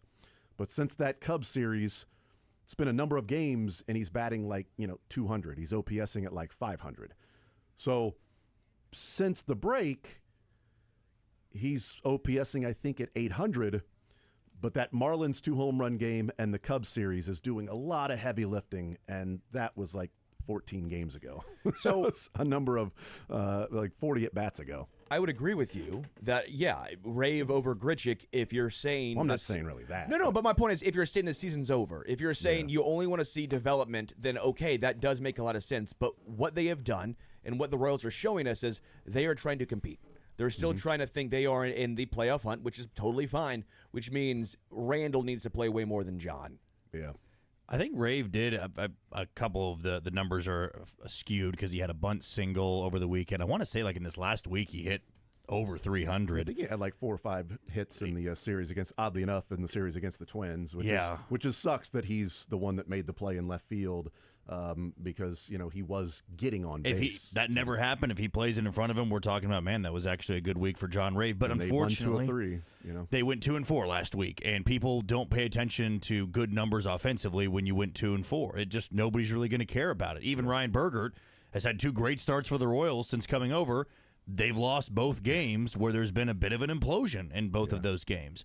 But for John Rave, he's playing right now because he's a lefty, and when there's a righty on the mound, he's their answer. Nick Lofton's a righty. They really want to make Randall Grichuk just the guy that will face lefties, and that was pretty telling where in extra innings yesterday, John Rave came back up after there was 1 out and a runner at second, righty on the mound and Michael Tonkin, and Q left Randall Grichuk on the bench in case they went to another lefty later on. Yeah. He's going to, until Kaggs is back or until Michael Massey is back, he is going to be the guy. Like tonight, I'm not going to be surprised if he's out there in left field again. Yeah. Hold on, Drake. Rave was called up first. He was called up May 26th when Biggio was sent to the Storm Chasers, and then Kaggs came up on June 3rd. So about a week and a half. apart, Yeah, something week like and a that. half to a couple weeks maybe. So one guy's batting 200, 301, 322. Other guy is 247, 284, 397 with a decently higher OPS, 80 points higher OPS. One's John Rave, and one's Randall Grichuk versus righties. I know versus lefties, Grichuk's OPS in 750. Yeah, I see what you're saying. But even against righties, Grichuk is much better than John Rave. This is my confusion. Yeah, and I think they probably view it as 2 different platoons, Grichuk and Yaz, Lofton and Rave. And those 4 guys make up 2 players, which is what J.J. Piccolo said when they traded for Yaz, was that they wanted, because they couldn't get the bat that they wanted, and saying that, the bat they wanted wasn't on the market. I meant to cut the clips from JJ in the Buster Olney podcast. Meant to cut that this morning. Just remembered that. That I had it listed on to-do list for this morning's show. So much focus on the Chiefs. But on Buster Olney's podcast, JJ said there were bats that the first thing order of business was to go get a bat. And there were guys we wanted that weren't available on the trade market. Jarren Duran, probably, I would guess. Sure. Or guys like that. And he said once that happened, we traded for Grichuk, and then we needed a guy to go in a platoon, and we viewed it as getting Yaz. We have created an outfield bat with Grichuk and Yaz combined, which is exactly what we thought was the case when they traded for Yaz, is that those 2 powers combined, they're Captain Planet, and they can save the world from pollution, and they can save the world from a polluted lineup like, with Hunter Renfroe. So I think that's one guy, and I think Rave and Lofton are sort of, the combined other player with the with those platoon splits. But it, doesn't mean that necessarily every single time at the plate that Rave has to be a guy that's up there against a righty just because he bats lefty. No, Yaz should never see lefties, and Grichuk should face every lefty. But it doesn't mean that Grichuk can't hit against righties. He's hitting much better than John Rave is against righties. Yeah. John Rave against righties is 190, 287, 330.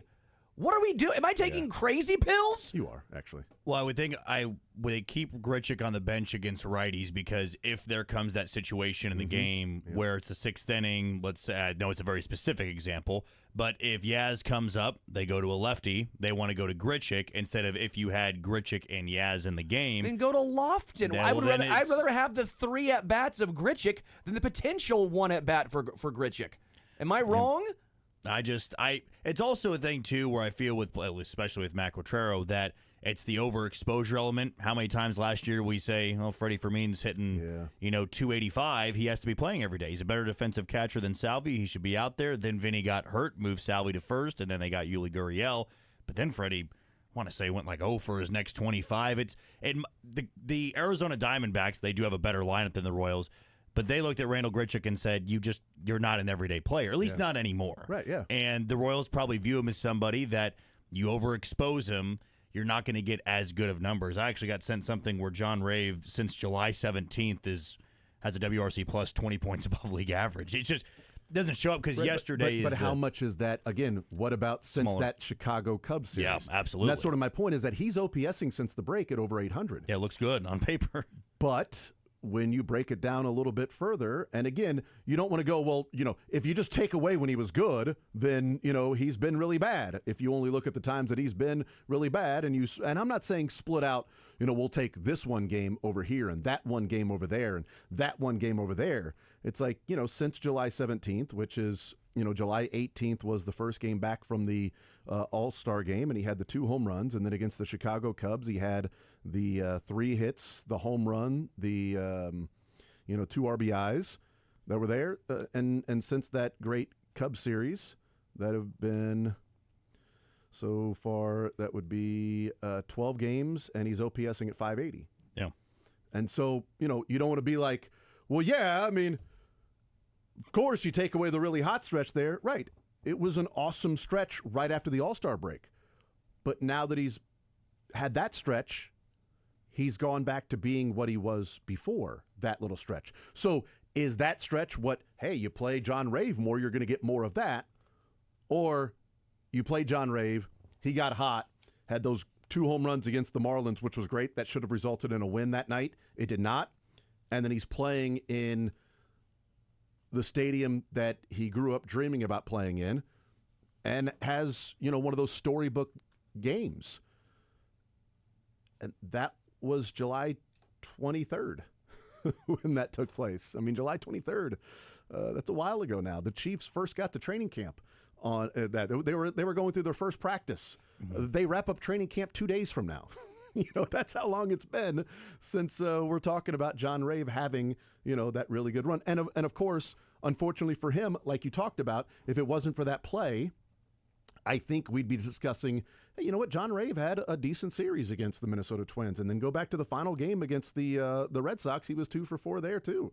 So you know what? Hey, this guy, is not doing too bad. Maybe maybe it was a rough stretch between the start of the All-Star break and now, but unfortunately, that's just what we've seen. Let's take a timeout. We'll come back, and we will we'll hear from the Kansas City Chiefs coming up on the other side of the break. More Zone next.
All right, we'll continue right here on Sports Radio 810 WHB. Jason Anderson with you, Sterling Holmes, and the Drake. We'll hear from the Kansas City Chiefs, Andy Reid, as far as the right now. injuries go here, Brady Stool did not practice today.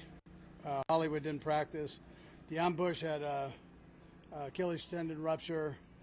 We'll get that fixed. Driscoll had the appendectomy. He got it fixed, so we're doing good there. Janarius Robinson ended up having a foot fracture right on his little toe there. And then Jalen Watson had a concussion. Other than that, everybody got out there and moved around. So we had a 10-10 practice today, working some situational things, and it was good work. As far as the game goes, very similar to what I mentioned to you after the game, that too many mistakes. As far as penalties go, you have 108 yards of penalty. That's, like I mentioned, a good rushing day for a running back. You can't have that. You can't go backwards on the offensive side, and you can't allow them to move forward on the defensive side. So we've got to clean that up. Within that, there were some good individual efforts with some of the young guys. It was good to see them practice. It was good to see that the young guys on the left side of the line do their thing. A couple of defensive players, young guys, I thought did well. Williams jumped out with some big physical plays on special teams and on the defensive side, and so anyway. But I thought the young guys collectively did a nice job. So with that, time's yours. Andy, you mentioned left side of the line. Just after you watched Kingsley over again, what did you think of his performance? I thought he did a good job. He both he and Simmons, I thought, worked well together. They didn't have a ton of snaps, but what they had, I thought they did well with. Coach, sticking on the offensive line, we noticed Mike Caliando working with the ones at left guard, center, and right guard. What are you hoping to see out of him before the camp wraps up? Yeah, I thought Mike actually played well in the game too, but I would expect that. We look at him like he's a starter, so which he did last year. He got great experience last year, so we have pure confidence that he could step in and play either of those positions that you mentioned there. Coach, you mentioned some of those penalties in the game. How do you kind of address that here at camp and at practice? Yeah, you just have to detail your work. You have to focus in on the game plan, know where you're at, and then understand the snap counts, and you have to up your attention span there so that you get those covered. Andy, how did you see the end of the receiver room, the roster spots for that? How do you see that competition shaking out right now? Yeah, listen, we'll have a tough decision to make, Brett, Will, and the coaches. So there's some good players there. And we'll just see how it sorts out here. We got a couple more games, a few more practices, so we'll see how it all sorts out before we have to make those cuts. But listen, I'm pleased with what we have there, and some of the young guys and how they're going out here and producing. So. Coach, with Hollywood, what's kind of the state of that ankle? Did he end up having a high ankle sprain, or is that something you feel? Yeah, it's not really a high ankle sprain. It's more ankle foot area. He's making great progress, so he's up and he's running now a little bit, so that's a positive. I don't think he's too far off, but we'll see. Yeah, he's doing good. Yeah. Coach, can you talk about what Robert Tonyan's bringing to the table? He had such a good game. Yeah, Robert did. He did some good things. There's some things he's got to work on. He's a veteran guy. He knows that more in the run game than probably the pass game. But I thought he caught the ball well. He had some big catches, and then he had the one drop he'd like to have back, but he'll figure that one out and get it taken care of. But this guy's been productive in the league, so he gets it. And he's been banged up a little bit, and he's been able to keep himself healthy and on the field, which has been probably the issue over the last couple of years. Yeah. Okay, thanks, Coach. All right, thanks. Yep. All right, there's Andy Reid, and yes, Deion Bush, an Achilles rupture. Ethan Driscoll had the appendectomy. Jalen Watson dealing with the concussion, and then Janarius Robinson had a foot fracture. He got the sack in the game. He was one of the guys that I thought looked pretty good. But Janarius Robinson, who was out today from practice, Andy Reid saying a foot fracture for Janarius Robinson. Here's Nick Bolton. The defense as a whole, the new faces and stuff that got some play time. Yeah, I think we did a decent job during the game. I think the tackling was pretty decent. We got some leaky yards. I think our run defense showed up pretty well. Got some physicality, and obviously got a turnover. So kind of some of the things we wanted to do this year, we were able to do that. So I think it's a good start, good foundation, but a lot to improve on still. Nick, Jeff Bossa said he's been learning a lot from you. I guess, how do you feel like he's come along since camp again? Yeah, man, he definitely, every week, every day, he's getting a little bit better. Learning the scheme, asking good questions, trying to find the right answer. I think all those things kind of add up over time, and you can kind of see. And in the game, I think he led the team in tackles, if I'm not mistaken. So he's off to a good start. The dude's a confident guy, high IQ guy. I'm excited for what he has for us. And Nick, with Jeffrey, first time you met him, what stood out just from meeting him the first time? Yeah, man, first time I met Jeff, man, he's a big yapper, man. Likes to talk a little bit, have fun, talk a little junk every once in a while. But yeah, obviously can tell he's a high IQ guy, wanting to learn, eager to learn, a lot of humility with that guy. And so as you keep progressing in the game, I think that stuff kind of definitely exudes itself when you need it to the most. And just a confident guy, willing to do anything he can to help the team win. That's all you need in our 11 guys in the field. What do you want to see first to second game preseason? Yeah, man, obviously, I think one of the things we can improve on is yards at the contact. I think running backs had a little bit too much for the first team, for sure. Fixing that, then also just a little bit in zone coverage-wise. We had some good matches, but Kyler early in the series hit a dig right in behind us and a linebacker, so just want to see that stuff kind of improve as we keep going. Communication, I think, as a defense as a whole was pretty good. Just improve upon that as we keep going. Nick, a question on Coach Daly. What kind of coach is he? Is he like a hardline guy? Is he more a player's coach? Yeah. Talk a little bit about him. Yeah, man, Coach Daly definitely a player's coach, man. Definitely trying to find ways to make his players around him better.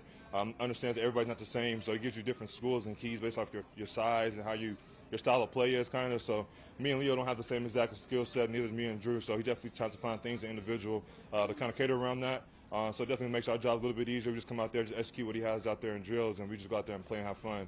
But also, he's a high IQ guy. Obviously, he's won a lot, been in a lot of different places, and able to win. And he bring that to our room, man. Competition, IQ, physicality, all things he preaches, man. But he's a great coach.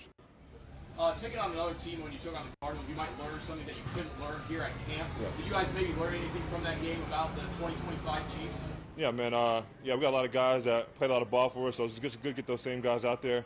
Kind of just really finding much out. We didn't play that many snaps, but obviously just tackling, man. We want to come in and be a good tackling team, and I think we did a pretty decent job tackling. So just building upon that. Yeah. Any more? Good. Thank you. Yeah, thank you. All right, there's Nick Bolton. We will hear from Jared Wiley coming up in just a little bit. Next, Jeffrey Bossa, big yapper. Big yapper. Dad, I wish you would just shut your yapper. Also IQ. Yeah. Intelligence. High IQ. Big yapper. Talks a lot. Likes to talk trash. Humble, though. Sounds like someone on the show, huh? High IQ.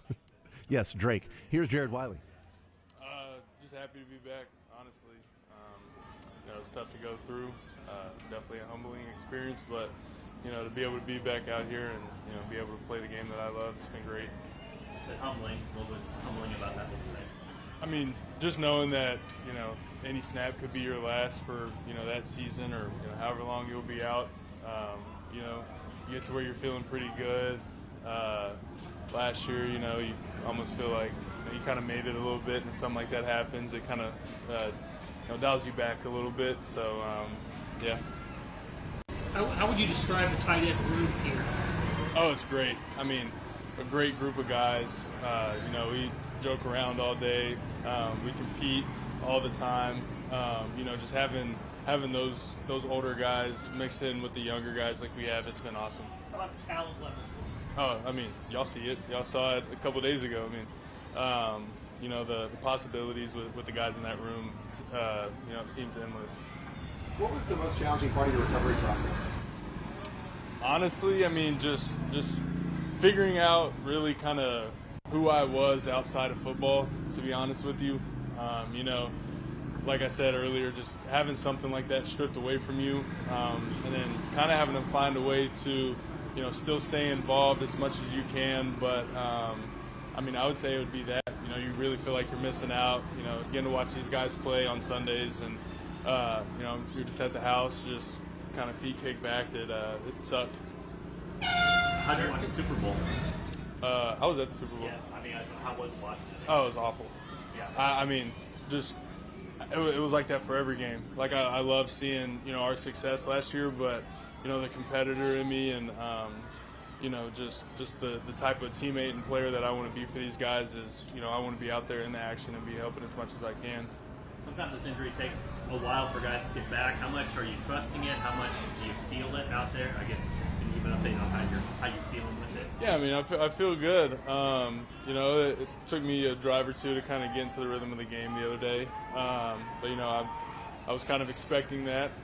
Being able to be out here and compete with the guys that are out here, I think it's really helped me both mentally and physically. Just kind of know what I can do.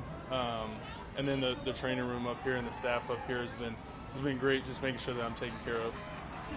It seems like you're ahead of schedule, maybe as far as being able to get back on the field and in game action.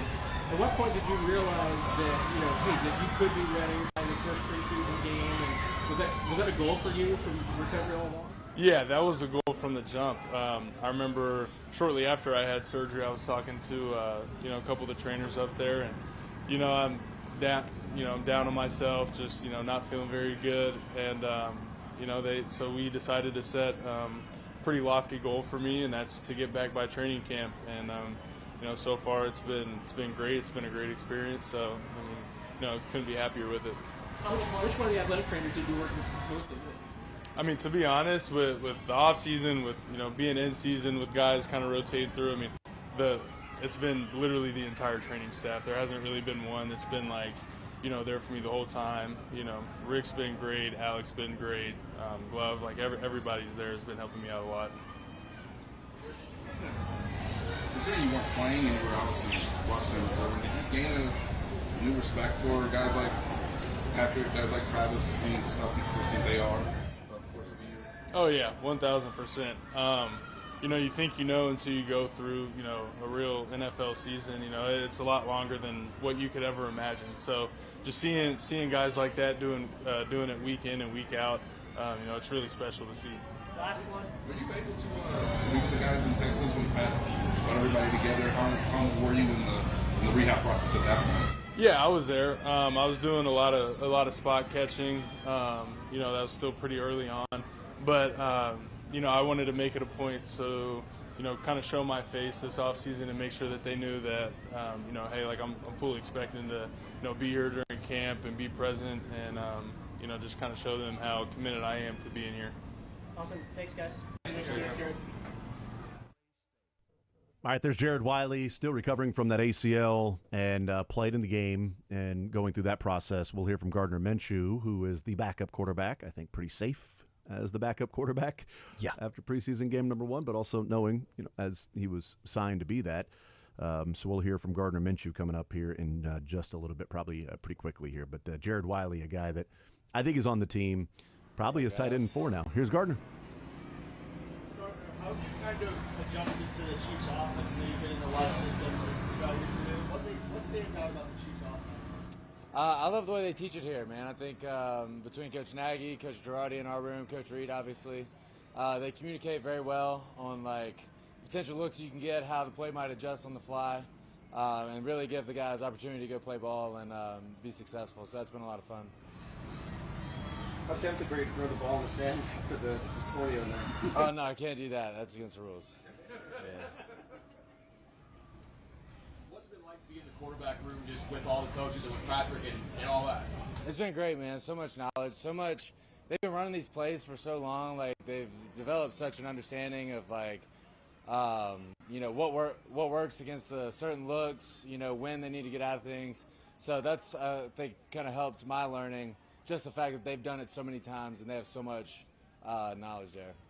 This is your first training camp with the long drive drills with Andy Reid. Your thoughts on going through that? Because everyone always talks about this. No, it's been awesome, man. I love, just getting to work. That's really the only way you get better in this league is to get in there and run reps. So I've been very fortunate this camp to get as many as I have, and I think it's been good for us as a group. Gardner, how much is Andy trying to push you at certain things? What do you feel like jumps out to you when he's trying to push you to make do certain things out here? Yeah, no, his big thing for me has been just be aggressive, take shots, take chances. This practice is time to learn, figure out your limits, what you can do. So it's been good, pushing myself, try to be aggressive and, just figure out where I fit in the offense. Generally, what do you made of the way Andy views the game? Jet down or Steve? No, I think it's great. I mean, I think a lot of the concepts, like letting guys have the flexibility to find space and work space in zone, just chase grass. And man, hey, we're not losing leverage. We're running away from guys, taking friendly angles to the quarterback. It is all makes it very friendly to the quarterback, gives a friendly picture. And as long as you have guys that are on the same page and guys that understand what we're doing, it's a lot of fun to go play in. You've gone into a lot of situations before where you've had quarterbacks where it's kind of competition and there's a chance that you could actually play. How do you approach this as opposed to those situations? Just the same, man. Every day you're out here to get better. It's for the coaches to do the competition, for them to take stats and figure out. Like for us, for me, it's just getting out there and getting better with every rep, trying to learn, not make the same mistakes, and push myself in the ways that the coaches are asking me to push myself. It had been a while for you to play in a game, and I know you did well on Saturday, but was there a lot of satisfaction in the idea that, like, hey, my shoulder's healthy, I'm playing again, I'm playing well? No, it felt great, man. Didn't really think about the shoulder, which was nice. Got in the end zone, which, wanted to just keep playing because, it's great when out there scoring points with guys you enjoy being around. Like, it's a lot of fun. So looking forward to more opportunity this preseason. Did you expect to get in when you got in? We thought you were going to get the second quarter when you got the second series. Yeah, no, I mean, when Pat went out and, had a perfect game, they were like, that's pretty much all we need to see. So, no, I was happy to jump in there, get some good reps, and, look forward to building on that. Go a couple more. Hey, Gardner, last time we talked to you, you mentioned you were going to go see a cattle farm. Did you get that bucket list checked off? Yeah, sure did, man. It was great. Shout out to Adam. He took me around, showed me their operation up in Liberty. That was cool. Looking to do some more of that, when we have time this fall. But it's always good to meet good people and get out there and learn. What did you learn that you didn't know before? Oh man, they just kind of walked me through their whole operation, how their yearly schedule goes. Man, it was a lot. How they store their feed, the feeding schedule, all this, some good stuff there. So. Good. Thanks, Gardner. All right, thank you. All right, there's Gardner Minshew. Training camp coverage on Sports Radio 810 WHB, brought to you by the Greengrass Cattle Company. Make sure to stop into Greengrass Cattle Company on your way to St. Joe for the new training camp bundle. You can also order online at greengrasscattleco.com. As well as Easton Roofing. And make sure to visit them at eastonroofing.com for commercial and residential roofing needs. Easton Roofing, where integrity matters, as well as Rally House, your home for all things Chiefs, everything you need, from sideline styles to exclusive fan gear. You'll find it at Rally House. Get your gear in-store at Rally House or online at rallyhouse.com.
All right, wrapping up this hour after the Chiefs went a little long there. Catching up a little bit, but we got a full noon hour. 913-912-4810. Observations, what you saw from the game on Saturday night. We talked some Royals in this hour, first segment of this hour. A lot of Chiefs in the first hour as well. Also, The Athletic ranked the quarterbacks. They did this last year as well. And 50 different GMs and assistant GMs, all anonymous, weighing in on what they think of these different quarterbacks. So we'll talk about that as well. Mick Schaefer joins us in the 1 o'clock hour. Some Learn Funniest Best, 913-912-4810. Get to your text as well from the weekend that was. More Zone next.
All right, we'll continue right here on Sports Radio 810 WHB. Jason Anderson with you, Sterling Holmes, and the Drake heading up until 2 o'clock.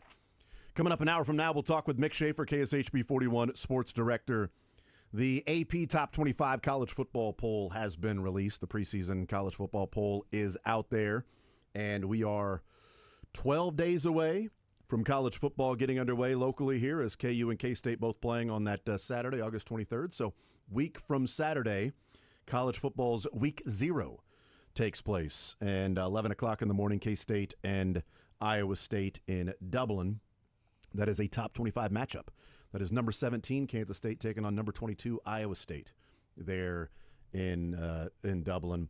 KU taking on Fresno State at 5:30 on the 23rd. And then 5 days later, Missouri takes on Central Arkansas and the Fighting Scotty Pippins. You mean the unranked Missouri Tigers, which is absolute and utter baloney. Is that right? It's baloney. Okay, well, that's fine. Nefarious. Is that right? Okay. Erroneous. Okay. They are, well, they're ranked if you go down to 26, 27, 28, 29, 30, 31, 32. They're ranked in the top 32.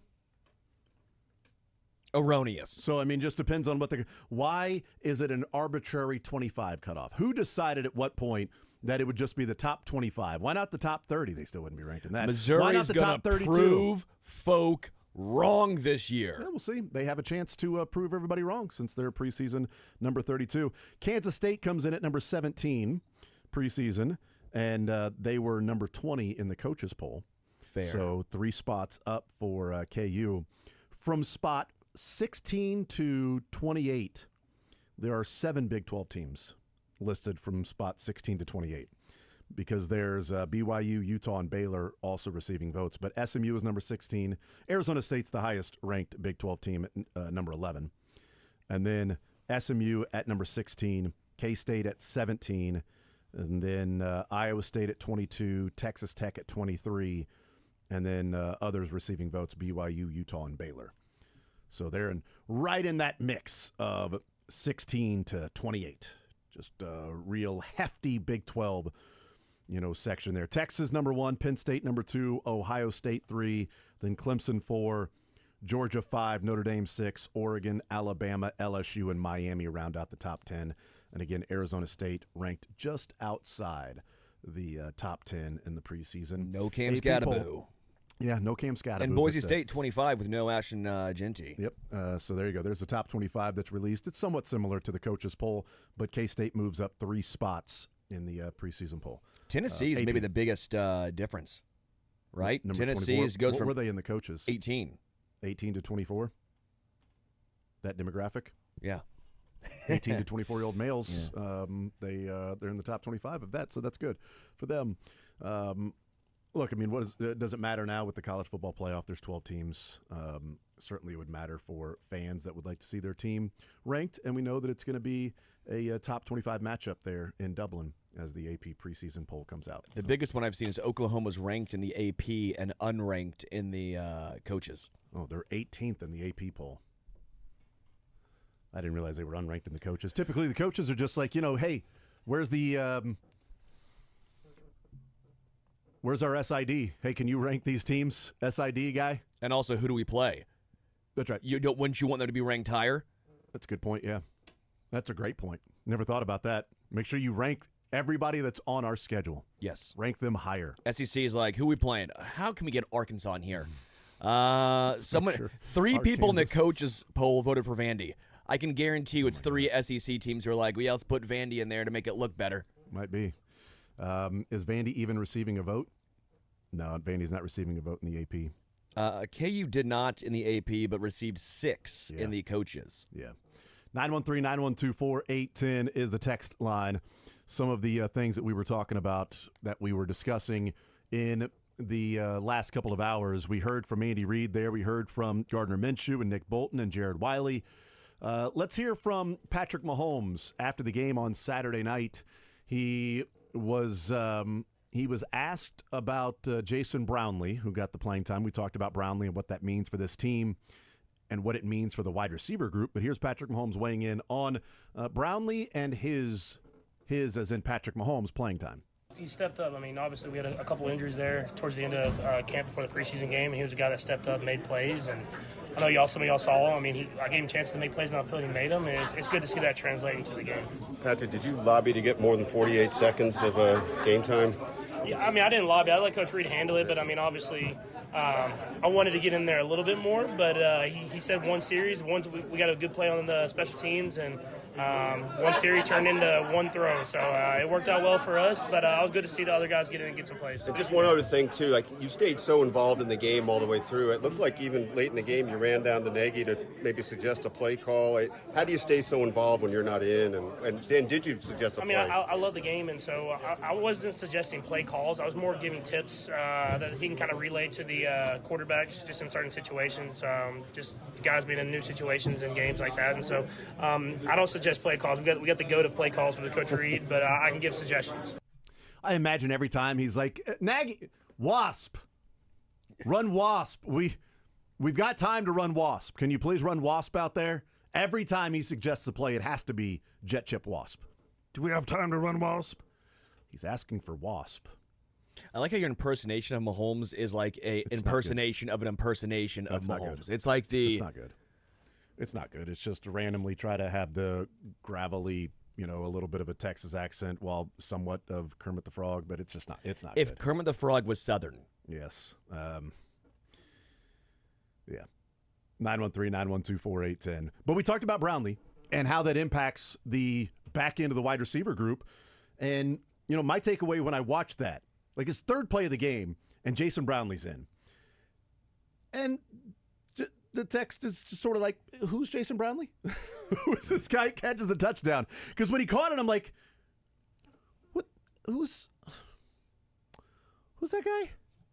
Is Jason Brownlee okay? And then you go and look a little bit more about Jason Brownlee, try to find some things in training camp and what people are saying about him during training camp. But immediately my thought on Brownlee was, like, the Chiefs have been telling us for how many years, Jody Fortson, Justin Ross, they want this guy. They want somebody on Josh Gordon. Oh, yeah. They want somebody out there that is a bigger bodied, that they can back shoulder throw at times, even though Mahomes doesn't really throw the back shoulder. Juju Smith-Schuster, they like bigger receivers. And yes, Tyreek Hill was a big part of this offense. And Xavier Worthy is out there doing, some Tyreek Hill things, and Hollywood Brown, and, stretching the defense, taking the top off the defense, and, giving opportunities to go down the field and hit that second level and third level. But having a guy that it'd be like, Mahomes just going to throw him the ball, and he's going to go up and get it. Mahomes is going to put it up and away from the cornerback and allow your receiver to go and make that play and go and catch it. And Brownlee did just that. And it's like Jody Fortson and Justin Ross, they have wanted that guy on their team for a while. I don't know that this means Brownlee is going to make the team, but what it tells me is there is one thing at least specific that they view Jason Brownlee as on this team, and that is he offers this. He's got this skill set. We are in position to utilize this skill set. We're putting him in the game. What I think is interesting is we don't normally see, and you brought this up, they like having this type of guy on the roster. There's normally one of this type of guy on the roster. They're not going to spend a high draft pick on this type of guy, but they like having this type of guy. Mahomes traditionally does not throw that ball. Yeah, we haven't seen him throw jump balls very often. He threw, the last time I saw this particular play was when MVS against the Bills, and MVS got the ball either stripped or was an interception. I forget what it was, but MVS had it, and then it got either ripped out, and I forget exactly the end result. It's funny, I don't even remember that because it's just so rare. I should remember it because it's so rare, but I don't. I think I was at the game, and that's why I remember it vividly. But they don't throw this ball. He doesn't throw this ball. And so that was almost a nice change. And now, this is the preseason, so this is the time to do this. But to try and throw a little more contested end zone ball that we don't see from him. In the regular season, maybe he doesn't do that because he's very cautious in the red zone. But I like seeing that from Patrick, letting it go and letting Brownlee come down with it and give him an opportunity. And he was rewarded. So I do wonder if him being rewarded by it is, okay, it's like Pavlov's theory now. Okay, you got rewarded by it, so now you can do it. Now you're going to start doing this. I want to see Brownlee. Patrog's dog. Patrogs. I like it. Brownlee. Nice play, dog. Nice job. Got it. So I want to see Brownlee make the roster just for this. And by the way, as much as some of the fans loved Justin Ross, I don't know if the team loved Justin Ross. I don't mean team is he the bad guy. I don't mean it in that regard. But they wanted him to succeed so bad. Mm-hmm. But it kept being the same thing over and over again where he doesn't always know where to be. He doesn't know the playbook extremely well, right? That was kind of the talking points with Justin Ross. It was, man, he's here 3 years. I know he's been injured, but shouldn't he know this a little more? And it felt like he didn't. But the team kept giving him opportunity after opportunity. Well, if Brownlee understands the playbook, if he can come down with these catches in the red zone and he knows where to be, then I do think he's a good chance of making the roster because of what you said. They want to have one of these guys on the roster. If Brownlee makes it over Sky Moore, they'd save about $500,000 against the salary cap. I think that's an interesting part of it because they'll save $1.4 million with Sky Moore when they release him, but Sky Moore's salary cap hit will come off. They'll add $1.5 million to the cap, but then you have to add in the $900,000 for Brownlee. So you're looking at about $500,000. By having Brownlee rather than Sky Moore, you would actually save $500,000 on the salary cap if that's who they end up going with. Same thing with Remigio. Remigio and Brownlee have the same cap hit. So and then what would Thornton be? A little more because he's Taekwon is at $1.1 million. So it'd be about $300,000 or so, something around there. I just found myself really. I don't even say conflicted. Well, Taekwon's already counting against the top 51, so that would just be the $1.5 million that they would save. Yeah, I don't even know if conflicted is the right word. It's just my viewpoint, I think, changed of the wide receiver room pretty dramatically after this game, and we're probably reading too much in, at least I am, but it's hard not to when this is the only thing we have. It's the same reason why I go it's not a good look for FAU when Gelati, not only on the first unofficial depth chart got released, but in the game when you're seeing FAU play later into the game when it felt like I think Gelati was out at that point. He was already out of the game. I don't think they were in the game at the same time, but I believe Gelati came out before FAU did. That's not a good sign for FAU. There was some, that's the thing is, there were some good things and there were some bad things with FAU in the game. Like, I'm watching and I'm like, wow, he's playing well early on when he was in there. And then as the game was going along, it's like, oh, wow, he just got pushed out of the way. Yeah. Oh, wow, he tried a second move and he just got, dominated by the offensive line. Oh, well, he's kind of not there. I didn't see much from Gelati. In fact, one of the things that I wrote down was, hey, Janarius Robinson, sort of flashed a couple times, but he breaks his foot. So, I don't know how long he's going to be out, but Omar Norman Lott as a pass rusher, not great, but one of the notes I took was at goal line, he got double teamed and he held his own down inside the 5. There was a handoff, and it didn't end up resulting in a touchdown. Yeah. But they went right behind where they double-teamed Omar Norman Lott, and he held on pretty strong. Backup offensive lineman, but that's fine. He held on the double team and, stood his ground and at least mucked up the inside there a little bit. So I wrote that down. I'm like, you know what? For a guy that we thought situational pass rusher, that is going to be a Turk Wharton pass rushing type guy, he's not playing the role of Mike Pennell or Derek Nottie. In that situation, that tells me that at least there's something there of him being a 3-down defensive tackle rather than a 3-technique pass rushing defensive tackle. Yeah, I think that was the question I was asked most after the game was about Omar Norman Lott, and I go, I'll be honest with you, I don't have strong thoughts on it. I don't really remember anything. It was unrememberable, or unremarkable, which makes sense. Unrememberable, I like that one too. Yeah. Let's just create the word. Unrememberable. Unrememberable. I like it. Yes. It was memorable that wasn't memorable. Unrememberable. Unrememberable. You have to create words sometimes. That's great, man. Come on. Let's do it. So look, there aren't enough words. No. So let's find some more. As a man who has a plethora of a vocabulary, I need to create words. It's a man who has a lot. A lot of words. I have high words. I say words well. Good. Good. No, so I thought he was unremarkable in that game, Omar Norman Lott. By the way, when I say FAU and him being behind Gelati and all that, I don't think he's in danger of not making the team. I still think FAU is going to be on the roster. Contract is fully guaranteed. Yeah. And unless they trade him. Unless they trade him. Sorry if you were going there. No, that was he's on the team unless they trade him. I think that him, Josh Williams, maybe Najee Johnson, if any team comes looking for a Experienced cornerback. Yeah. That would be if they. Yes, he has experience. Yeah. If they look for a cornerback who has played, yes, Najee Johnson has played. Joshua Williams has played. Well, debatable. Williams at times has. Yeah. But I think those three guys, and you might even throw in a Nico Remigio if a team really wants to get a return man, right? As far as like Emir Smith-Marset, because the Chiefs have done a fine job identifying returners, it looks like, in their tenure here in KC. So I think that was kind of my takeaway is who could be on the move if they have a nice show out in a crowded room, not just here in KC, but potentially bringing something back for KC. When was Emir Smith-Marset? Was that last year? It was 2 years ago. 2 years ago? Okay, so 2 years ago. Then that means they got the draft pick for last year.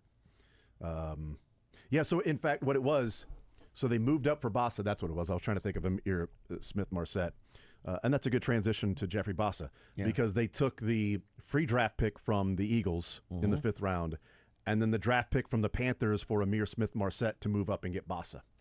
So they draft him, and it's sort of like, Eagles and Smith-Marset is Jeffrey Bossa, and he's a guy that Andy Reid talked about after the game that, he was discussing different players, and he mentioned, Jeffrey Bossa, number 31. He had a number of tackles, and he had the one on the third down and short where he got held and still got into the backfield and made the play. He was everywhere. The wearing number 31, doesn't look like a linebacker. It's like if you put a 50 number on him, I bet he looks a little bit bigger than running out there with a 31. But slower. Yeah, like Drew Tranquill, when he was with the Chargers, compared to when he comes over to the Chiefs and wears a number in the 20s. And I'm like, who's the safety that's out there with the who is that? He looks fast. That's Tranquill? Why is he so small? He's so small out there. He's so little. He's so little. Well, Nick Bolton's looked the same with 32, and was it 51? No, not 51. It couldn't be 51. I don't remember what he was to begin with. I have it because I have should know. I mean, you've probably got an autographed Nick Bolton jersey. His rookie year, right? Hanging up down in the cave. It is 54. 54. No, that's right. 54. The reason why I have is because Jeez I have a Nick Bolton 54 jersey. Yeah. Because but you didn't remember that it was 54? Yeah. I always go. It's the rookie edition Nick Bolton. I think I've got the 32 one. I got the rookie one because I care about him being a rookie. Is that right? I care. Yeah. That's cool. But he wore it 2 years though. Was he wearing 54 when he was picking up the ball against the Eagles? Oh man! And running into the end zone. Is he? Am I that lost on Nick Bolton's numbers that he's running into the end zone twice? By the way, 2 touchdowns. Yeah. But the Chiefs clearly wanted to keep that game close. The refs, clearly wanted to keep the game close, and the Eagles got all the breaks in that game. 32. 32. Okay, so. I think it was just a rookie year. Just the rookie year. All right. By the way, but it lists on Pro Football Reference 2021 and 2022 as 54. But then it lists 2022 to 2024 for number 32. Interesting. Because 21 and 22 because the the playoffs would have been the same number. Well, then technically into 32, January. 32 should be 2022 to 2025 then. I would agree with that statement. So it's Pro Football Reference's fault, I don't remember it being 54 running into the end zone. I thought it was 32 running into the end zone twice, by the way. I am atrocious at jersey numbers. Oh. Yeah. Just full transparency. I've always been very bad at jersey numbers. I am pretty good at seeing the jersey number and knowing who it is rather than thinking of the player and knowing the jersey number. Yeah, randomly. Fair. Yes. Like, who's that? Oh, that's, I know that guy. And I'll say that like randomly, even on other teams from time to time. I'd be like, oh, baseball? Nope, I'm out. Baseball, because I see their face and I see the last name. Baseball numbers, no idea. No clue, except Salvi 13 and Bobby 7. George is 5. Yeah, I love Jackie Frank Robinson White. Day, but when they're all wearing 42, I get so confused. Like, really? Okay. So who's that guy? Oh, look, it's Jackie. That's also Jackie. How about that? Is that Mariano Rivera? Yeah. See, I when it comes to just the Royals, I think I'm fine with it. Well, now some of them, like if it's Yaz and Grichuk in the outfield, then I'm like, I don't know which one this guy is. Is this Yaz? Is it Grichuk? At the plate, I know because Grichuk is going to bat right and Yaz is going to bat left. But if they're in the field, I'm like, and they show like, is that Yaz? Is it Gritchick? I'm not used to them. They yet. do look You know, similar, though, they're too. the same, but they're one player. You know, because they're combined in the platoon. Those two guys created to make one player. And I have not been able to tell them apart yet. So I get confused from time to time with that. But numbers, if you just put the number out there, I'm like, oh, I know who that is. I know who that is. Not during the preseason. I can't tell you that right now. But, you know, if a guy's been on the team for, you know, more than a preseason game, I think I'm pretty good at that. And randomly with other teams, too, for some reason. I'm not sure why that is. But I'm good to remember dumb numbers, like statistics from what did some guy do in a certain season. What did he do? Everything. Yeah, he was so good. So good. But Jeffrey Bossa, one more, and we'll take a break, and I want to get into the athletics breakdown of the quarterbacks and ranking the tiers. And where does Patrick Mahomes come in? It's first, but we'll get into some of the particulars about that because he's actually tied for first with somebody. Oh, dumb. So you can't look. Clayton Tune. Damn it. Damn it, Bethany. He guessed it. How did you get that one right? But Jeffrey Boss is a guy that I've liked. So your guy, Chris Roland Wallace, that has gone from, wasn't at one point, wasn't he Christian Roland Wallace, or am I just making that up? I think it is Christian. I think his real name's Christian Roland Wallace. I think he goes by. But just now it's CRW. Everybody just says Chris. But so Chris Roland Wallace was a guy you liked last year, and he was an undrafted guy. Like Bossa was drafted, obviously. They moved up to get him. But Bossa's a guy that I really like, and I thought he had a really good game. And Andy Reid talked about him with a good game. And Noel Williams was somebody that people were wondering, how good is he going to be? That, you know, we even talked about Steve Spagnuolo and what Spag said about him, that it was like, you know, playing on the outside is tough. There's an adjustment, and he's going through the adjustment right now. It was a way of Spags almost saying, like, yeah, he's struggling, but I'm not going to say he's struggling because he's a rookie. Whereas last year, I'll tell you that Watson and or Najee Johnson and Joshua Williams were struggling because it's year 3 for them. And it's you-know-what or get off the pot. And nobody is taking this position. And we're not happy about it, that nobody has stepped up. Honestly, kind of disappointed in how they showed up. So there were criticism the last couple of years for Williams and Najee Johnson. And Noel Williams, it hasn't been specific criticism. It was he's going through an adjustment right now. But this from Jesse Newell today, this is something to keep in mind. We talked about Simmons, and we talked about Kingsley Suamataia in the game on Saturday. What the takeaways were. I liked what I saw from Simmons. There were a couple of plays that left a lot to be desired from Kingsley. Jesse Newell out at camp today. On the 4th snap of early offensive run-throughs, Mike Caliendo subbed in for Kingsley Suamataia at left guard, and Jalen Moore subbed in for Jawan Taylor at right tackle. Yes, the Chiefs rotate a lot, but don't remember Caliendo getting in that quickly at left guard this camp. He later on said, in later offensive team drill, Moore came in for Taylor at right tackle on the 6th play of the drive, and Caliendo came in for Suamataia at left guard on the 8th play of the drive. It felt like it was Kingsley was taking almost every snap with the ones, and then they would throw in Jalen Moore a couple of times there for Kingsley. But it was like Kingsley's the one, and Kingsley's the one left tackle or left guard, and Simmons is the left tackle at number 1. And that's how it's going to be. And that's what it was in the game on Saturday. And if 4 plays in, they've already put in Caliendo. You wonder if the Chiefs are not seeing what they want to see from Kingsley during camp. And then you go into a game, and then into a game, it's not translating for whatever reason. Tyquan Thornton, great practice player, great camps, didn't translate to games. Kingsley Suamataia, it's the number 1 left tackle. Wasn't even a competition last year with Wanya Morris. And then he gets into games, and they're like, yeah, got to go. Got to get him out. He's not doing whatever they wanted him to do, which was, block. He wasn't doing that, especially against the Bengals and Trey Hendrickson. And even just offering a slow death, he wasn't even doing that. So then he's no longer a left tackle.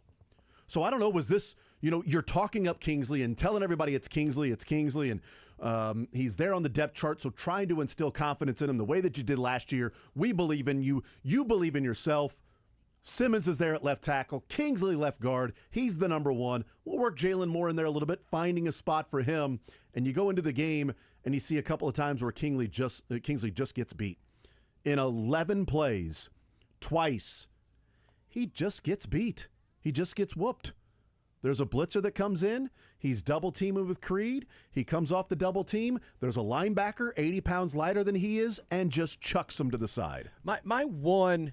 And then he whiffs on the outside zone pass play that the guy gets in there and wrecks the whole play. I don't want to just take the other side for the sake of taking it, but I do think I didn't want to start being too harsh on Kingsley. It's a guy making a lot of money who was drafted in the second round, all that stuff. I get it. That's your job. Your job. Mm-hmm. But he's always been a tackle, and now he's transitioning to guard. There are going to be some growing pains. And I even said last year, I mean, we knew he was going to be a project at left tackle last year, and he was given 2 games. Yeah, it looked horrible, but if he was on the Panthers or the Jets, he would have gotten the entire season. So I do think to an extent, I don't want to say it's unfair, but I think he's put in a much more difficult situation almost here in Kansas City because, one, you're trying for a Super Bowl. You know how bad that left side was. We're trying to find a fix, and you're protecting Patrick Mahomes. You're a developmental guy that we knew, second-round developmental guy, but still points still remains. We knew it was going to take time, and you got 2 games. You're never going to get the chance to really blossom into and take your lumps in game action. And so I think it's fair to criticize him. I'm not saying it's not. But I guess for me, I'm holding out a little bit of hope that, okay, we knew he was going to take time, but you can't teach some of the traits that he possesses. Well, there are certain things that he brings that other guards in the NFL simply cannot because they don't have that athleticism. Well, yeah, and that's what the Chiefs want is that athleticism. My whole point of the Jesse Newell tweet is this the Chiefs now re-examining their route to game number 1 against the Chargers? Is this the Chiefs now saying, well, Caliendo played well, and he graded out well. He graded out as the best pass protection, pass blocking grade at PFF was Caliendo. So if he's that guy that's, played well, he's got more of experience at guard. We've been trying to make this Kingsley thing go. Maybe we're not seeing it in camp. Maybe we didn't see it in the game. Maybe some things in the game against the Cardinals showed up last year against the Ravens and the Bengals, and he's not improving on some of those things that now we work Caliendo in there because if this is the guy that we got to go with, we need to make sure he's getting some first-team reps.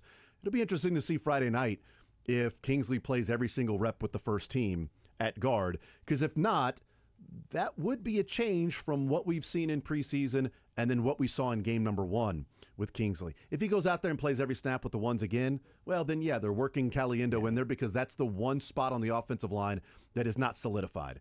Jawan Taylor's your starting right tackle. Trey Smith is at right guard. Creed's at center. And Josh Simmons is at left tackle. So left guard, is it Kingsley? Is it Caliendo? Is it Jalen Moore? We think that it's going to be Kingsley. And certainly they've said in their actions is that it's going to be Kingsley. But now their actions might be, maybe it's a closer battle, and let's see what we have with a year-removed offseason with Caliendo, who played a lot last year. You go into the offseason knowing what your deficiencies are and what you have to work on. Jalen Moore learning the guard position because he'd never played guard before, not even a snap in his 4 years in San Francisco. So get him acclimated a little bit while Kingsley working in there. And if Kingsley doesn't improve on A, B, and C, then we may have to find somebody else to do that, which wouldn't be great because they clearly want Kingsley to be the starting guard. And if Caliendo ends up starting, it means that they're going with somebody who is secondary to what they were hoping would be the secondary in terms of skill set and traits that they wanted to see in their left guard and what they believe Kingsley Suamataia can be and is not doing whatever they need him to do. Getting tossed by the linebacker, no bueno. Yeah. And I know people are looking at it and going, well, he tripped over Creed. Watch it again. Watch it in slow motion. Watch the breakdown with Jeff Schwartz. I think Creed's leg hitting Kingsley Suamataia's right leg in the air is doing a lot of work for Kingsley in benefit of the doubt in him tripping because he was already falling to his left, getting tossed, and then his right leg hits Creed's, and he continues to go that way. He wasn't then bracing and anchoring, and his right leg trips, and he falls backwards.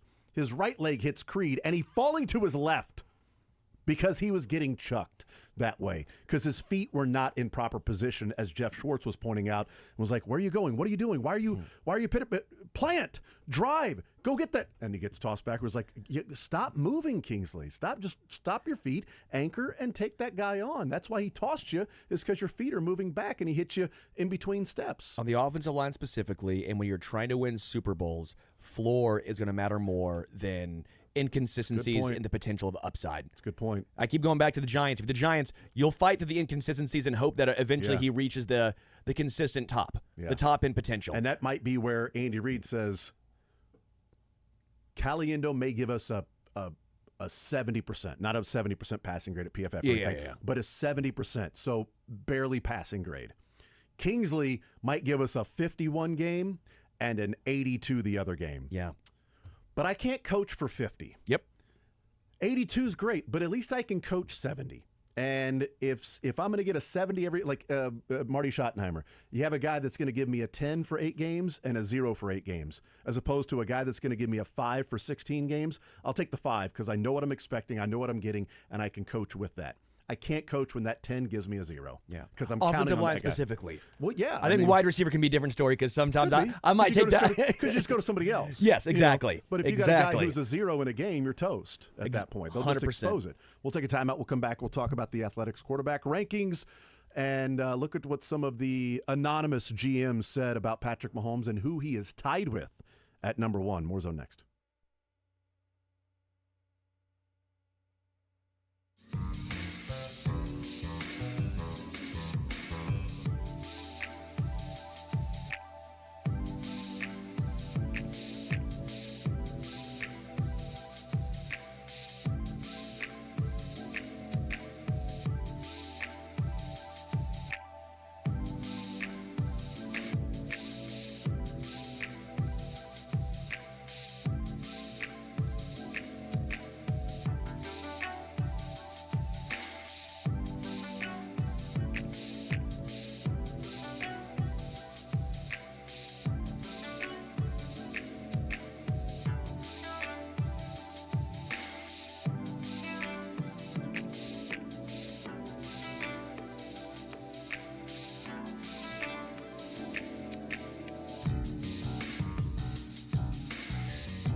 All right, we continue right here on Sports Radio 810 WHB. I want to amend something. We went back in the first hour and looked at preseason game number 1 last year against the Jags to see what the pass blocking grades were and what we thought about Kingsley at that time, because it was like left tackle, Josh Simmons looked pretty good. Well, okay, let's go back to preseason game number 1 because in 2024, because we had sort of that same feel. And it was, the second highest graded player at in game number 1 against the Jags last year, pass blocking, was Kingsley. Number 1 was Caliendo last year. This go-around, number 1 pass blocking grade was Esapole, the undrafted free agent that Matt Derrick has been talking about since they signed him as an undrafted free agent, and was like, I don't know why this guy was not drafted, but he's got a chance to make the team. And he goes out there and has an 85.2 pass blocking grade on 28 pass blocking snaps. That's not an 85 on 3 pass blocking snaps. Like, for instance, last year Kingsley got a 77.7 pass blocking grade on 4 pass blocking reps last year because he only played the 6 plays. 2 of them were runs, 4 of them were passes. He got a 77.7 on 4 plays. Esapole got an 85.2 on 28 pass blocking reps. And then Dalton Cooper, and then Josh Simmons was an 80.1 as a pass blocker, and then Caliendo, 78.5. Whereas Kingsley got a 28.5 pass blocking grade on 7 pass blocking snaps. Not ideal, some say. Yes. When you give up 2 quick pressures in 7 snaps of pass blocking, it's going to be pretty hard to make up for that in the other 5 in pass blocking. You better be for you to not have a good grade. So Jonathan Ogden, because he had a 68.9 run blocking grade. So, especially when he got out there on the play that Jeff Schwartz was really highlighting and talking about that, well, this is the athleticism right here for Kingsley. This is what they love in Kingsley, how quickly he is able to get across the face of a defensive tackle that is to his right, that Creed is hitting, but Creed's got a shed and go to the second level. He's scraping off that guy going to the second level, and Kingsley has to come right behind him and get his head around that guy so he can turn him. And Creed got there. Footwork was perfect. Turned the guy, shoulders and head across the guy's face, and opens up that hole for, I believe that was Kareem Hunt to run through. And it was like, okay, there you go. That's a nice play from Kingsley. Well, he's got a really good run blocking grade. Pass blocking, not so much. Let's look at the Athletic, and this is Mike Sando that put this together, and he does this every year. He does the quarterback tiers, and then as they're ranked, tier 1 is obviously, you get ranked to number 1 or number 2, or you have to come to an average of 1 to 1.5 to be in tier 1. And this is where people are just ranking them as in, like, this is number 1, this is number 2, this is number 3, this is number 4, all of that stuff. The panel consisted of 6 general managers, 6 assistant GMs, so there are 50 voters, 6 GMs, 6 assistant GMs, 6 former GMs, 5 executives, 8 head coaches, and 19 other coaches. 15 of those are coordinators. So you had 15 coordinators, 4 positional coaches, 8 head coaches, 5 team executives, 6 former GMs, 6 assistant GMs, and 6 current GMs to make up the 50 voters. Okay. He does this every year. Last year, Mahomes was number 1. Sure. This year, Mahomes is number 1. Makes sense. But this year, Mahomes is tied for first with a quarterback. Who would you guess that Mahomes is tied with at quarterback? I would say if it's anyone other than Josh Allen, this is ridiculous. I would have guessed Josh Allen as well. That Josh Allen he would be tied with for number. If he was tied with somebody, it would be Josh Allen. It is not Josh Allen. You want to throw a dart as to who it might be? I'm going to assume that 19 of those assistant coaches and coordinators are all from Cincinnati. So I'll go Joe Burrow. Joe Burrow tied with Patrick Mahomes. So absurd. With being at number 1. I mean, they were both top tier last year, but number 1 for Patrick Mahomes, number 1 Joe Burrow, number 3 Josh Allen, number 4 Lamar Jackson. I could not imagine drafting and putting Joe Burrow ahead of or tied with Josh and Patrick. I just because again, if you have Joe Burrow tied with Patrick, that means there were people that voted that had him above. Correct. Patrick. And I just cannot imagine a guy, and I get different situations, and I don't like doing it for any position outside of quarterback. And even quarterback, I don't love doing this. But the floor of Patrick is an AFC championship game. Yeah. Joe Burrow's missed the playoffs as many as times as he's made it in his NFL career. Josh Allen has proven he can do more with less. Joe Burrow has to have T. Higgins and Jamar Chase. When it's just one even, it's not great results. I guess I don't know. I'm just, even in today's day and age where I understand we have all these analytics and we see all these numbers, that winning almost doesn't matter more. That's the name of the game, is to win. I get it, different situations and scenarios, but the name of the game is to win. I always go back to when the game is on the line, it's a 4th and 3. Who do you want at quarterback? I want Patrick. I want Josh Allen. I don't want Joe Burrow because I've seen him, what he does. He'll throw a bomb to freaking Jermaine Burton for no apparent reason. I saw it multiple times, and people are like, well, he threw for 450 yards, but what did he do on the 4th and 3? He had a chance to scramble for the first, and he goes, I'm going to throw into double coverage to not Jamar, to not T, to freaking Jermaine Burton. I don't know. I guess that's what always gets me, is what do you do when the game is on the line? Can you make the winning plays? I don't think Joe Burrow gets a lot of great numbers. I'm not trying to say he's a bad quarterback. I think he is a top 4 quarterback in the NFL. But damn, do I feel like we undervalue winning sometimes. Yeah. So I want to read what some of the people wrote and said about Patrick Mahomes, because I think this is interesting to hear to hear what they have to say. So, an offensive coordinator. I think Mahomes is the best quarterback to ever live, but the gap is smaller than it was a year ago. Okay, that's fine. If people want to look at it and go, I think Josh Allen is getting better. Lamar Jackson might have won his 3rd MVP this last year. Allen finally has an MVP. Burrow put up stupid, crazy numbers last year. But when the guy said, not much to complain about when the guy says, I think Mahomes is the best quarterback to ever live. Yeah. Yeah, but you didn't say the gap is big enough between Mahomes and everybody else, big jerk. I think Mahomes is the best quarterback to ever live. Another GM, a general manager, said Mahomes is the best quarterback in the world. Josh Allen and Lamar Jackson had better individual seasons. In fairness, the infrastructure on Patrick has eroded. That's from another GM in the league.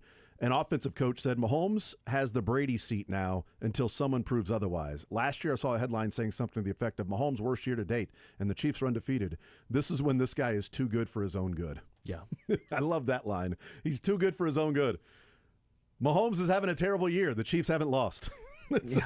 Okay. A defensive coordinator said, it would probably be Mahomes first just because he can beat you so many different ways. He ain't fast, but he runs on you. He throws it from all over the place. I hate facing Lamar now that they have Derrick Henry. I hate to see Josh Allen, and then Joe Burrow has great targets, but you can get after him. Thought that was interesting. Him as in Joe Burrow. Yeah.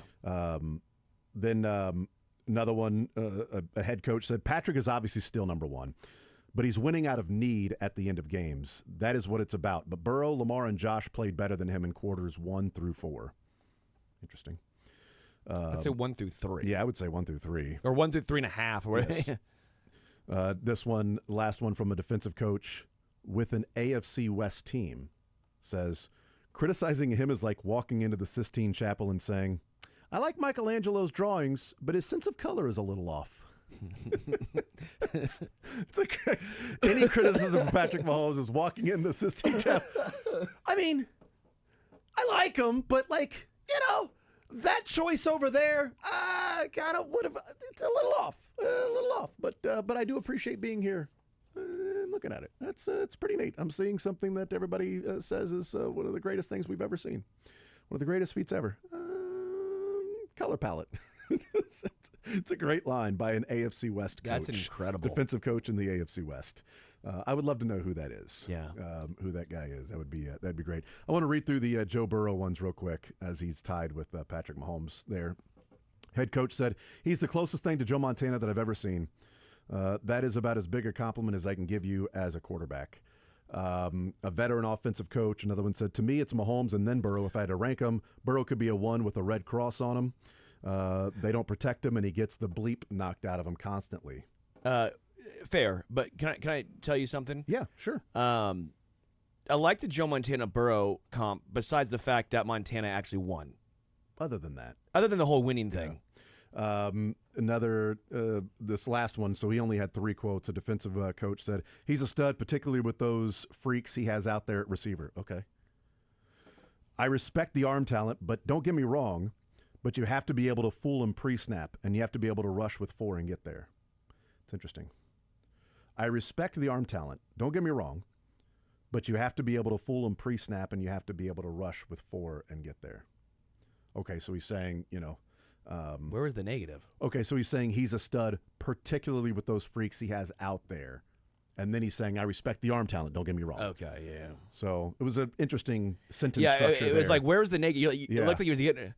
Yeah. With all due respect, you're a great guy. I think he's probably trying to backtrack immediately after saying he's a stud. I mean, with those guys that he has out there. Yeah. Well, I mean, I respect the arm talent, don't get me wrong. No, but you got to fool him pre-snap. You got to fool him and be able to rush 4 and get there. I was waiting for with all due respect. With all due respect, he sucks. Oh, whoa. I said with all due respect. I mean, after that, I can say really whatever I want. I gave you respect there. So there's Joe Burrow. It's interesting. You've got 1, 2, 3, 4, 5, 6 different coaches / GMs quoted on Mahomes, and 3 with Joe Burrow. That tells you all you need to know. Just joking. We'll take a timeout. We'll come back, continue rolling. Mick Schaefer will join us in the 1 o'clock hour. We got Learn Funniest Best in the 1 o'clock hour. More Zone next.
All right, we'll continue right here on Sports Radio 810 WHB. Jason Anderson with you. Sterling Holmes, the Drake. Where was I don't know. Jalen Hurts? Yeah, let me look. That's a great question. Because he is the one that it feels like the variance varies, which is what variance I get is. it, yeah. The variance varies. Opinions are opinionated on him, you know? Yeah. I want to read the couple of Josh Allen's first. This comes from one of the voters. Says, Josh Allen presents some issues that Mahomes doesn't present, just how strong he is, how good of a runner he is. I watched him single-handedly beat us. It's just, God, you can't tackle him, and he's got a cannon. I'm cool with that. He does present challenges. Those are that Mahomes all, doesn't I think, relatively true. Offensive coach said Josh Allen reminds me of Brett Favre when he was younger. He's like a bull in a china shop trying to score 70 every week. Burrow does it like a surgeon. I disagree. By the way, I don't think Josh Allen is a bull in a china shop when it comes to playing quarterback. He still gets his first couple years where he was wild used against him. He's one of the few guys where I feel like he's progressed so much and people just do not give him the credit. He had 6 interceptions I was going to say 28 last year. touchdowns and 6 interceptions last year throwing the ball. 6 interceptions. Like I don't understand how he led the league in QBR. Now, QBR includes running. Yeah. But also his quarterback rating, which doesn't include running, was a 101.4. So, I disagree with it's a little bit like 2 years ago when we heard the anonymous defensive coordinator that said Mahomes is he's a street baller. Yes, it's he's like a one-read street baller, which I still contend was Steve Spagnuolo. It's smart. Trying to piss him off. So that way. Yeah, Steve Spagnuolo was like, Mahomes just street baller out there. Just street baller. He sucks. He's not any good. He's a one-read guy. He wanted Petty Pat to come out. Yeah. Okay. Pat's like, you son of, I don't know who that is, but I'll show you. Yeah. I'll show you. Andy, don't worry. Don't worry, Andy. I told him what I said what you wanted me to say about Patrick. This one comes in from a defensive coordinator. Josh Allen's the toughest quarterback to defend. He's a combination of Lamar and Burrow. Lamar's a better runner. Burrow's a better pure passer. Josh is right in the middle. He can sling the ball around 400 yards. If you have that covered, he can run for 100 yards too. The only thing that's been an issue for him is turnovers, playing hero ball, and that was better last year. Jalen Hurts comes in at 9th. So it's who's ahead of him? So Lamar's number 4. Yeah, I figured. Yeah. Stafford number 5. Little surprising. Yeah. Those are the tier 1s. So there were 5 players in tier 1. Stafford is not in that tier. Yeah, so there were 5 players that made it to tier 1 as a quarterback. Patrick Mahomes, Joe Burrow, Josh Allen, Lamar Jackson, and Matthew Stafford. He was in tier 2 last year. Yeah, I don't know how so he jumped from tier 1 to tier 2. Shocking. Jaden Daniels, number 6. The top of tier 2. I get it. He's a phenomenal player, but 1 year, C.J. Stroud would have been there probably than if they did this thing last year, or at least in the same realm, because he had a very great year last season. So yeah, in fact, C.J. Stroud was in tier 2 last year. He's in tier 2 this year. So Justin Herbert comes in at number 7. All right. Jared Goff, number 8. Okay. Stroud and Hurts tied. Yeah, number 9. I don't see how those two guys are tied. And I'm a big Stroud guy. I was when he was drafted. I kept going with the whole, if you never draft an Ohio State quarterback, you're going to miss out on the next great one. I think that moniker was a little overblown. Herbert is, again, if man, right? We know the talent's there, but it's a multitude of factors, of course, but you'd like to see more for a guy with that sort of talent. Jared Goff is efficient, one of the most efficient quarterbacks. I think he's perfect for that Detroit Lions offense, so no issue there. But yeah, I think Hurts, I would have him above a few of those guys. Again, I think you have to value winning. And for all the people that are like, well, Jalen Hurts is tush-push only. He was going to win MVP over Patrick until he got into the last 2 games of the season. I think people forget that he was going to win MVP before the final few game injury. I think Jalen Hurts has now become underrated as a quarterback. Where, again, don't get me wrong, I'm here in KC, and I don't mind ripping on Eagles as much as the next guy. I live there. Trust me, I like ripping on Eagles fans. It's fun. There's a reason why we can rip on Eagles fans, too. They make it easy on us. But at the same point, got to give credit where credit's due. In big-time games, he's made some big-time plays. Against the Chiefs, the first Super Bowl, he was great. Yeah. He fumbled once, but he was great. Yeah. He did. I mean, had the game-tying drive. Yes. There at the end, the Chiefs were up by 8. Remember, Chiefs were leading by 8 after the Sky Moore touchdown in the second corn dog. And he went down and drove the field, got the touchdown and the 2-point conversion. And then the Chiefs had to drive again and then kick the field goal after Bradbury clearly held. In fact, even said I held him. But I think both can be true, though. Yeah. I think in terms of maybe now he's being underrated a little bit, and I'm with you on that one. I think he is starting to be underrated a little bit, especially when he's just inside. He's number 10, number 9, number 10, whatever you want to go with. But so he and Stroud are tied at 9. So those are the top 10 quarterbacks. But I also agree when people go, how many quarterbacks could have done what Jalen Hurts did in that game in the Super Bowl because of what the defense did to the Chiefs? Is Goff a Super Bowl champion if he's on the Eagles? Is Baker Mayfield a Super Bowl champion if he's on the Eagles with that one? I do agree that you can take Jalen Hurts off that team and essentially they win that Super Bowl with a lot of different quarterbacks because the defense was so suffocating. Sure. And, we've talked about it before. The 17 points that the Eagles got, their first 17 points came on 50 yards of offense. They had the third down that was incomplete, and Trent McDuffie got called for the penalty. They went 24 yards after that for a touchdown, and then they had 30 yards to kick a field goal for 10 points, and then you had the pick 6 for 17. So those were the 17 points, and there wasn't really much that Jalen Hurts and the offense did. Then they get the interception again, and they score a touchdown from 8 yards to A.J. Brown. It's like this team's got 24 points, and they've got a touchdown drive aided by a bad call because, the refs are out to get the Chiefs, and they're there for the Eagles. Of course. You get a field goal drive that was a total of 30 yards, and then you get a touchdown drive of 8 yards after the Zach Bond interception. Sure. But so you got 20 and a pick 6, you got 24 not his points fault, there. necessarily. Oh, totally agree. I'm not saying it's his fault, but I do think in that instance when you've got a blowout there and the offense wasn't out just running up and down the field, like, how but many he did that first Super Bowl did. He did, though. The first Super Bowl, agreed. If you say, well, what do the Eagles look like if Baker Mayfield was there in Super Bowl, what was 54, 55, 50, so Super Bowl 57. Well, if Baker Mayfield's there in Super Bowl 57, then the Chiefs win by a lot more. Agreed. Because Hurts was awesome in that game. Mahomes was just over my dead body in the second half. They got literally every single yard that they wanted to get. The offense was clicking. It was great. And they needed Mahomes to be Mahomes in that game to win the Super Bowl. There's always going to be nuances, and I'm not saying that like Chad Henne is better than so-and-so because he helped to win a Super Bowl. No. I think Chad Henne wins the Super Bowl if he's on the Eagles last year. The point I'm trying to make is I think we have started to undervalue winning, and that's an issue. As a society. Where are we? Where are we in society? 90% of this is inaccurate. You play to win the game. Fat.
All right, we'll continue right here on Sports Radio 810 WHB, Monday edition of the show, heading up until 2 o'clock.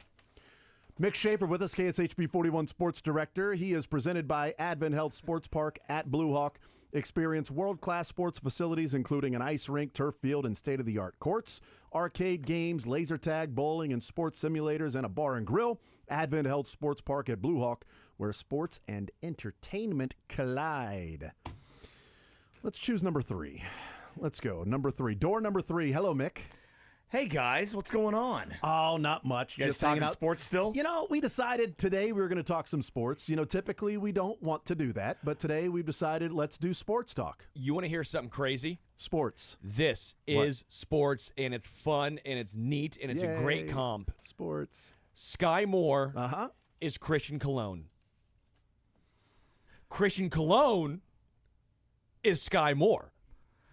Sky Moore's got one more big play to make. Right? Yeah, Christian Cologne had a couple. He had 2. Yeah, he had 2 postseasons. Yep, he had the big one, obviously in 14 but wild card game. Yep, and in 15 he had the extra innings hit. Yeah, in the World Series. In the World Hear Series. me out. Sky Moore touchdown, punt return. Oh, the punt return against the Bengals, setting up the in the AFC Championship game. Oh, I remember that. Because it was the punt. It was come the punt. on. It was like a 25. I don't know that's big enough to count as the second one of Cologne's hits. That was a huge that was punt return. I think it does. If he gets tackled back there, then Mahomes, they're not in field goal range and it goes into overtime because they needed that punt return and the penalty from Mahomes. It's an iffy, but I think it's close. I think we count it. I think so. Now Sky Moore can be gone, is what you're saying. Yes, now he can be gone. Now I think you Cologne's a little bit ahead with his hits coming through, but it's close because Sky Moore just ran to the right and it was blocked well. Like Sky Moore didn't Kadarius Toney that thing, stopping and cutting back on a dime and then making his way and weaving. Sky Moore caught the ball, looked at his 1 o'clock, and then ran to 1 o'clock. What did it was 1 o'clock? Not to take anything away from him because he did catch the ball and he had struggled to do that. But this comp's a good one. I don't let mind it. Let it be known. Except that I came up with this, and I want credit for it. Cologne was a top 10 pick. He was a first-round pick. And Sky Moore was the Second third round. selection by the Chiefs. But in you that could have draft. had DK Metcalf, and that's McCole Hardman. And the yeah, you're right. They could have had Tyquan Thornton, George Pickens, and big old headache. The Royals could have had Mike Trout. Well, at least that guy's on the same team that drafted him. The other 2 wide receivers are on their second team. Both of them. One of them on the Chiefs. I'm just they saying did have there Tyquan is Thornton. a little comparison between Christian Cologne and Sky Moore. They got both. And they have rings. What has Mike Trout done? He's not besides in a like game. one of the best players of Major League Baseball He's got 3 MVPs, history. but that's 0 rings. You know? Sky Moore's got almost as many Super Bowl rings as Mike Trout has MVPs. But Sky Moore has 2 more Super Bowl wins than Mike Trout has even playoff wins. And they play more games in the playoffs. Wow. So there you go. What I'm saying is Sky Moore is a better football player than Mike Trout is a baseball player because postseason is all that matters, really. Who's the Mike Trout of football? Lamar. Wow. No, guy that's hurt all the time. Yeah, But Lamar's been hurt. I mean, it could be Burrow. He hadn't been hurt as much as Mike Trout. Yeah, Lamar's got 2. He's got the 2 MVPs. He's had a season in which he did miss the rest of the year, and he struggled in the postseason at times. He's gotten better since early on. That's just the first one that came to mind. It might be wrong. I'd have to give it more thought to see if there was somebody else. There's some guys that could qualify, not necessarily quarterbacks. Yeah, no, it doesn't have to be a quarterback. It's just the first one. Dan Marino. Dan Yeah, that's a good call, interesting. Drake. Dan Marino's probably the correct answer. Yeah. Although Dan Marino did play in a Super Bowl. It's just, never won one. Mike Trout's never even got past the division. Yeah, but round. one of the greatest players of all time, never won one. Yeah. Injury to kind of derail the... It's sort of known as not having the postseason Yeah. run, that it's just not there for him in his career. It's always going to be something that's missing for I'll Dan say Marino. more Stockton than Malone because I think Mike Trout's...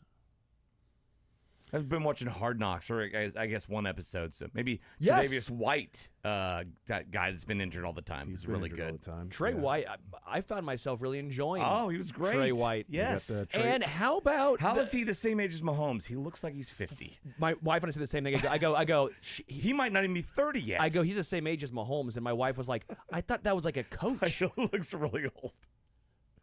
But also, how about, what's his name, left tackle, Deion Dawkins drifting? How was that not I in feel his... like, and he's taking babies out there. He's putting babies in the passenger seat. But how is that not in his contract? I just want to make Agreed. sure. I don't know. You know how Tre'Davious White is connected to the Chiefs, right? Yeah, it's a trade for the... Yeah. I'm just making sure we're on the same page. Come on. But, Come on, Jim Abbott. you know- Jeez.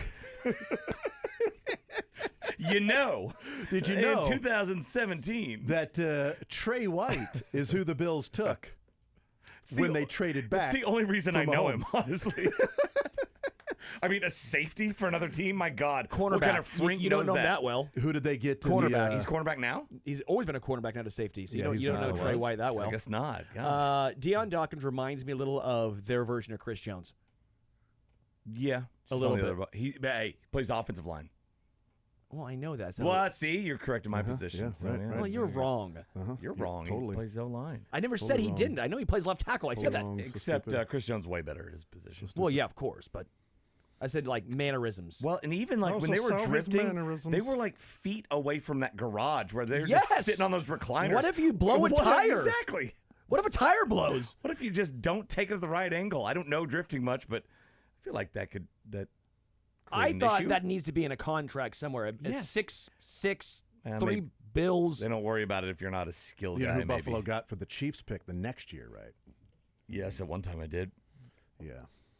I mean, obviously, it wasn't the Josh Allen pick. so it was Oh, top Matt 10. Milano or something, wasn't it? Close. It was Tremaine Edmonds. Tremaine Edmonds. Yeah, not bad. Another not Trey. Bad. Not bad. Another Trey. They like the Treys because that's how many Super Bowls Mahomes has. Oh, he's got Trey and they've got 0. He's about to have a Quattrero Whoa, number oh, of man, that's Super right. Bowls. That means people are going to ask for Mahomes to be fired. Fire his hand. He's got Quattrero on his hand. Fire that man. It's all the rave is to fire Quattrero. It's all the John Rave. It's all the John Rave to fire Quattrero. You know, if you could just do that. Let's talk Chiefs. How about that? Let's do it. You know, they instead played of a game kind yeah. of on I watched Saturday. I watched was some there. pre. I Thanks watched for some that. post. Thanks for you that. know, You watched some post? I did. That mother didn't get over to like 10:20. Dude, I know it's. I I'm love like, that are you're. you kidding me? I love they went to you, Mick. Your first takeaway: shorter preseason games. Time. They should have these things on a timer. That was great. I'm like, yeah, because it was what 10:20, 10:20 Yeah, something. and when we you guys gotta go got for up? an hour. Yeah, 10:20. I watched your pre. Thank you. I watched his I post. texted you. Remember that? I was on mute, but you look good. That's what he's there for. I'm the eye candy, baby. This guy. You look. I'm I was bringing like, anything of this substance. guy. Yeah. Look at this guy. I tuned in just for that. Season form I had already. the Royals game on one screen and you on the other, and it was a nice combo. Nice. That's good for you, man. Absolutely. It makes for a great Saturday night. It was great. And all three going at once because you had Sporting. Yes. They kicked off at 7:45, and I think all three. No, 2 lost, 1 won. The Royals. Besides won the that game going too long. Yeah. What was what you anything you took away you liked from the game or hated? I don't know. You know, besides the game going too long. Right now, I liked. I don't know, like an opportunistic defense. It'd be nice if the defense could fall into one of those years where they just like create 45 turnovers. Yeah. Just because you have those every now and then, the ball just bounces your way. So that was nice to see. I thought the Chiefs dominated on special teams. Looked like the Cardinals maybe hadn't practiced that yet. There was a special part. I liked how for the Camp Darlings kind of hit. They substantiated their label as Darlings. You had the Tanyan game. Yeah. You had Thornton, who had a nice play, I thought, and was targeted with the very first Patrick Mahomes pass. And I don't know if Brownlee was a darling before this, but he should be now because that guy has some mitts on him. That should have been 2 amazing catches. They screwed it up on the field. Totally. I'm like, how do you? They how do called you it a catch. Call that? Yeah. And then they came in and said, no, it's not a catch. It's not a catch. And right the first time. But because of the camera angles and it being a preseason game with enough cameras, we can't confirm that, so it's going to stand. Yeah, that's a nice job. Whoever came in and said it was incomplete. No, you're wrong. No, I'm going to overturn you. I had a better angle. Chiefs got all the calls. Yeah, because I mean, if it's incomplete, don't you then go? No, I had a better angle. That ball hit the ground because it didn't. So you gotta came be in. sure on yes, that. you came And I in. don't know how No, you be that's sure. incomplete. I'm gonna actually slam my hand on the ground too, just so people don't know that hit the ground. No, it didn't. I actually. would always lean towards a catch if I were a ref. I feel like I would always be team catch. I think I would. Like I it would was hope I would be 50-50. someone if I didn't see it. right? I'm not gonna guess to where like, okay, it might have been not catch, but I didn't see it hit the ground, so yeah, catch. I'll go with it looks like a catch. I'll go with what I think it looks like. Like I didn't see it, but it looked like a catch, so I'm gonna go catch on this one. I didn't see it. It looked like it was incomplete. But I didn't see the ball hit the ground. Yeah. And if I don't see the ball hit the ground, how can it be incomplete? Like, that's the thing that I have to see. Have to see the ball hit the ground. And if it doesn't, I've then... said for a while, the best thing they should do for reviews, send the play to someone who has no idea what the call in the field is. Yeah. Send it to some random dude. He can't watch any games. He just sits in a bunker somewhere. He can even be in Secaucus, New Jersey if he wants to. I don't care. And Caldwell. Let's get a guy on Caldwell. He's got no TV, none of that stuff. But every once in a while, he gets sent a review, and he has to be the one that makes the call, whether it's he doesn't know what the call in the field is. He's got no idea. So whatever you see, that's the guy in Caldwell. He's making the call. He's making the Caldwell. He's making the call well, is he not? I would disagree. I would. I'm not going to. I would if the reviews were quicker. Because the original review was going to be, hey, if it's not clear and obvious, because they always say, remember, it's got to be clear and obvious. Yeah. Right, but they take too long. It's like Jason, you even heard the rest part of mine. What? There's a 3-minute clock.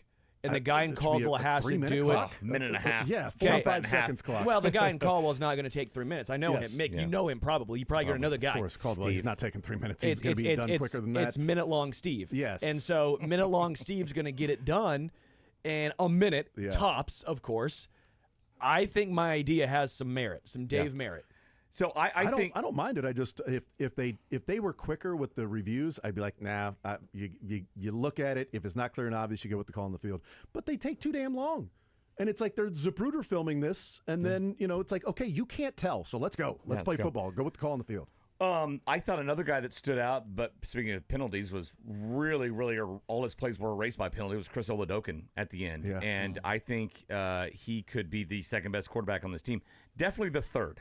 I think he's definitely the third best quarterback on Bailey this team. Struggled. And so you never know because, who you're going against and who you're playing with is different than the second and third team guys. But I feel like he's a guy like if they put him on the practice squad, he's gonna be nabbed, is he not? No, he's been the practice squad year after year. I know. After year. Yeah, at this point, but he's more or less a guy they use, to for be Lamar. Yeah, They've liked him a while, man. They've really liked Oladokun. I think he's ready to take that next step to not be that practice squad scout team guy and actually be somebody's backup. Who was the guy the Chiefs had for a while, then got picked up by Arizona? Oh, you're talking about Shane Buechele? Yeah. Shane Buechele. It was because they had that for a while too. Mahomes threw the Lombardi Trophy to off the bus. Oh, was it really? I thought he went to some contender in the AFC. Maybe in the Bills at one point. The Bills, too. I want to say he was but there. I think it was with the Cardinals originally, or maybe he was going to get nabbed by the Cardinals, and then they had to put him on the active roster. And then he went to I forget what it was. No, actually, it was after the Eagles Super Bowl. It was Mahomes' Super Bowl MVP trophy because that's just the football. Oh, okay. So he tossed the Super Bowl MVP trophy down. Mahomes was on the bus, and Buechele was walking next to it, and Mahomes tossed it down to him. Buechele caught it, and I was like, good God, Buechele. That's a lot of faith from Mahomes that guy's going to catch the football. Oh, man. So we didn't know the Sky. He didn't throw it to Tony. It wasn't Kadarius Toney he threw it to. Come on. Sky just caught a touchdown in that Super Bowl. True, that was after the Eagles won. Wasn't corn dogs. It wasn't the dropping everything season, which was the next year when they beat San Francisco. A negative is Patrick Mahomes' yards per attempt is just plummeting. It's even worse than last year. I kind of feel like he's a check down Charlie now, right? Many Christmas. He gets bailed out by his receivers An all the average time. of 1 yard? Yeah. You could have had a great his touchdown percentage is through the roof, though. Yeah. So that's newspaper good. line. Poor quarterback play sinks Chiefs as they fall to Cardinals. Right. Yes, exactly. Some newspaper guy out there would write that. Mahomes can't carry Chiefs to victory. I think we need a consensus on if Mahomes played 2 plays or 3. I mean, I count the PI. Like he drew a pass interference. I think it should count. But it doesn't count as an official play. Right. However, and it also doesn't count as a pass, correct? Mm-hmm. But what if he caught it? Right, but Mahomes, if he caught it, that would count as a pass. It does say right? 3 plays for Mahomes. It would count. Yeah. It's like an and one. Exactly. A field it's goal like, attempt. Right. It doesn't Why count not? unless It's the same thing. Because it the affects shot's your in the air. But it hurts your percentage. I saw it happen. But it affects your exactly, percentage. but that shouldn't matter. It should be like, okay, that ball's in the air. If it's going in, we're going to count it as a shot. If it misses, why shouldn't we count that as a shot? It's percentages. It's I like know what it is, and I think it's dumb. It's kind of like a sack bunt too, if you want to get that route, where Agreed. it's a sack bunt, where if you beat it out, it's a hit, but if you don't, it's nothing. Right. It is. What about a sack fly? Is nothing. Is it nothing? But if you shorten up and hit it a ground ball to the right side and score the run, it's an 0 for 1. Yes, What is that? That grinds pisses my me off. gears. That does piss me off. Right? Grinds my gears. So the official drive for the Chiefs was 2 plays and a touchdown. But we saw 3 plays right. happen. I With know, their but It's hold been on, the hold same on, with hold on. eyeballs. Simmons Hold too. on. Some people say he played 10. Some people I know. say about so 11 the snaps. official drive was 2 plays touchdown. Yeah, I think 2 Mahomes' plays. play time was 3 plays. There you go. Mahomes was listed as playing 3 plays in the game. So there you go. 3 plays. He played 4% of the game, 3 plays. Well, it has to be 3 plays because you still get the penalty. That's still considered A play, right? A play. It's just not an Snap. official It play, but not it's a a snap. Yeah. Well, it's like an at-bat versus a plate appearance. Well, it's like Oh, yeah. whenever. So the play time percentage is the plate appearance. It's a plate appearance. So play percentage, play time percentage, Yeah. plate appearance, and then the at bat is the official number of plays. Good call. He had 3 plate appearances, 2 at bats. There we Mahomes go. did. It's like when Got it. Figured Kelsey it out. laterals to Noah Gray. Oh, that's it right. counts as a catch for Noah Gray. That's right. But he'll have no targets. So Just in the yards. box score, he will have a catch with no targets. No, it counts as a receiving yards, but no catch. Yes. So the catch Receiving yards, but no So he catch. could have like Yeah, 20 yeah, receiving yeah. yards and 0 catches. Yes. No catches, 20 receiving yards. Hold on. Yes. How is this possible? Amazing. How is his on-base percentage lower than his batting average? These This should is be riddles weird. for sports or leisure. Yeah, right. Yeah. You should do this. Sports riddles. Sports oddities in counting. How can your batting average be higher than your on-base percentage? How can you have receiving yards but no reception? Yeah. These little fun things, you know? Mike has 20 receiving yards, but didn't catch the ball. How did Mike do this? I don't know. He played for the Chiefs. Did Mike recover? They lateral a lot. Mike It's recover a Frankfurt, fumble? not Louisville. Come on. Oh, darn it. Okay. Is it pronounced Louisville? Is it pronounced Mike? It's with a C, that's why. All right, 913-912-4810. Royals, right? They lost 2 or 3. That's rough. Yeah, they threw that game away yesterday. Mixed text during the Royals They game took a just dive. always make me laugh. Those are always. You like those? You could say Those they- get me every time. You could say they took a dive in the 8th inning. The Royals did. There is, I now complain about their situational awareness not only at the plate but in the field. In the field. And on the base pads. And on the base pads. Picked off. when pretty much nobody had it. everywhere.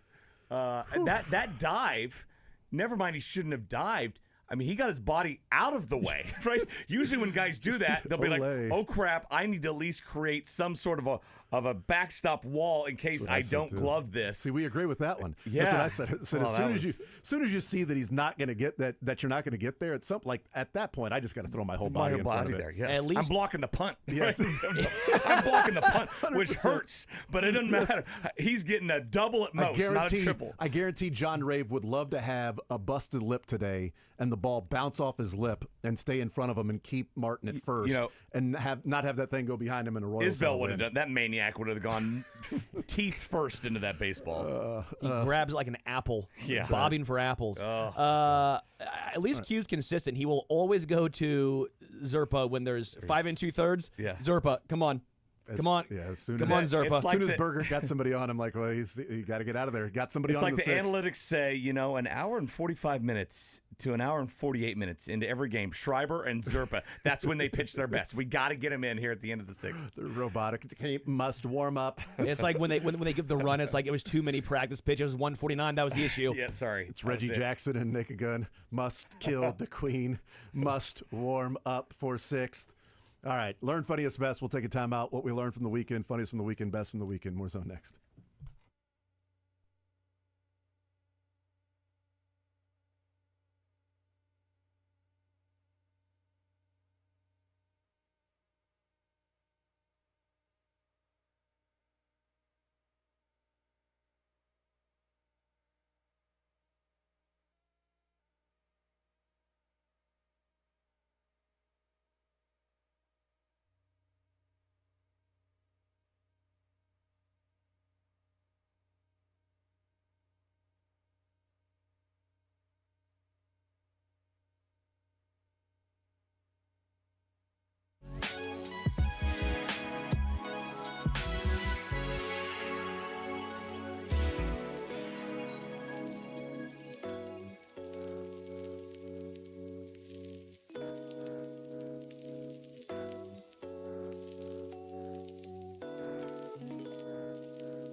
All right, we continue right here on Sports Radio 810 WHB. Jason Anderson with you. Sterling Holmes, Mick Schaefer joining us.